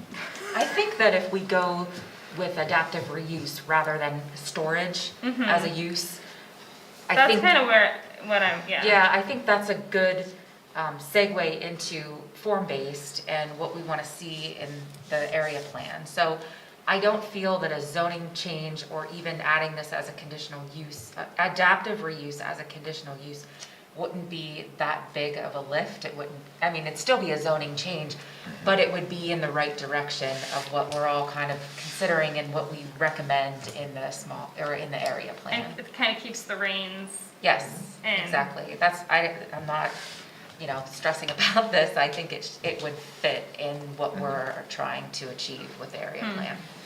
Okay, good. Carry that non-stressed attitude over to the planning commission for us, please. Got it. Thank you. Having heard the discussion and going to be faced with a pretty big decision here in a couple of weeks, do you have any further questions or comments for us? I don't think so, other than, I've had a lot of really good conversation of what you have going in the township, and I appreciate you taking the time to put us on the agenda this evening to actually be able to speak to you a little bit more about who we are and how we believe we can fit in. Kurt, do you have any comments or any questions? Like Mike said, we really appreciate your guys' time and letting us come out today and kind of hear what you guys have going on and hear what we're trying to plan. It's kind of a change of pace to what we're used to hearing, I guess, to say, and you guys were receptive to what we had for you. Yeah, and we really appreciate that. And then, of course, like you had mentioned, that we are a little bit on a time crunch for sure, and any other feedback that you could provide for us would be very, very helpful in our decision process of attempting to purchase. If staff needs to reach out to you, maybe for some details, some examples, some things like that, I'm assuming that you're available for that Absolutely. type of thing. Great. Yeah, Awesome. absolutely. Hearts up to everybody. Yeah. Contact info. I have their information. Perfect. Yeah. And anything that you need, we can even do a concept for you if that would help. After your feedback this evening, if that would. That would probably go a long way. Sure. If you, when we bring this back to council, if you could have some sort of rough sketch rendering Absolutely. of what your dream for that parcel would be, I think that would be very Yeah, beneficial. We'll get there, and that's why I was asking, as we Absolutely. need those kinds of things, we'll be in touch. Yeah, you let us know, and I believe you had spoken with Stephanie Sheeky and probably Parole for sure. We can have that in a matter of a day or two, literally. So you just let us know when you're ready for that, and we'll produce it. Great. Thank you. Okay, thank you for your patience tonight. Hey, thank you. We appreciate your time once again. And thanks for the comment, and we will reach out to you seriously. I'd be happy to provide the details. Thank you. Okay, I believe that concludes new business tonight, and that takes us to staff informatives. There's 2 sets of minutes. Well, that's under, Understaffed informative. yeah. Any questions on staff informatives? Rich? Just a comment, in reading through the planning commission minutes and everything, it keeps coming back that what council asked planning commission to look at with the historical stuff was about one lady's porch. And even the lady that asked about the porch made it very clear that she felt it was in the best interest of the township to allow, it's not adaptive reuse, it's restorative use and everything. And just the minutes seem to keep coming back that it's about one lady's porch, and that I know that wasn't my intent when I sent it down, and it wasn't the original requester's intent. Okay. Is that Yeah, what you're I can- feeling? I mean, I know it has come up, and we've shared Ms. Ross's letter with them in the past, so they know exactly where it says, this is not just my request, but I feel it is Yeah. good for the entire community. So I can reiterate that to them. I would if you like. appreciate that. I would Okay. appreciate that, because that's all I'm reading, and that's not what it was, that's not why it was sent. Okay, Is to try to let this one person get around. We felt that this would be good for our community. yeah, and the way we're approaching it now is mostly educational. We're just Sure. trying to, and I think it's a simple fix. So hopefully the planning commission accepts that Great. on Thursday, so we Great. can get it checked off the list. Great. Yeah, it almost seems like there's been more dialogue than it would take to actually put something in place to fix it. Yep, okay.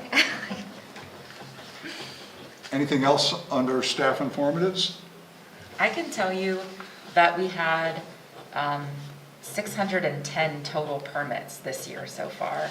And that was compared to, I believe, maybe just around 500 last year at this time. So Susan and Mark and Frank are really busy. And those aren't all chicken coops, right? No, half. No, chickens are, 400. Hey, we just approved the budget, there was $300 in there for permits, so. we I had did see chick, that. we had 10 so far. Okay. Increase that budget. And we lost at least one. That's already. Actually, we've lost a handful. And that falls right in line with what the one professor we talked to said, you're gonna see them come, and you're gonna see the majority of them. Yep. It's not as much fun as I thought. Yep. And the ones that really care will keep them. Sure. Yep. All right. Thanks, Lindsay. Anything else under staff informatives? If we move to other matters, there was nothing in tonight's packet under other matters. Does staff have anything they need to bring up under other matters? Just remember about the appreciation dinner tomorrow. What? When? Reminder.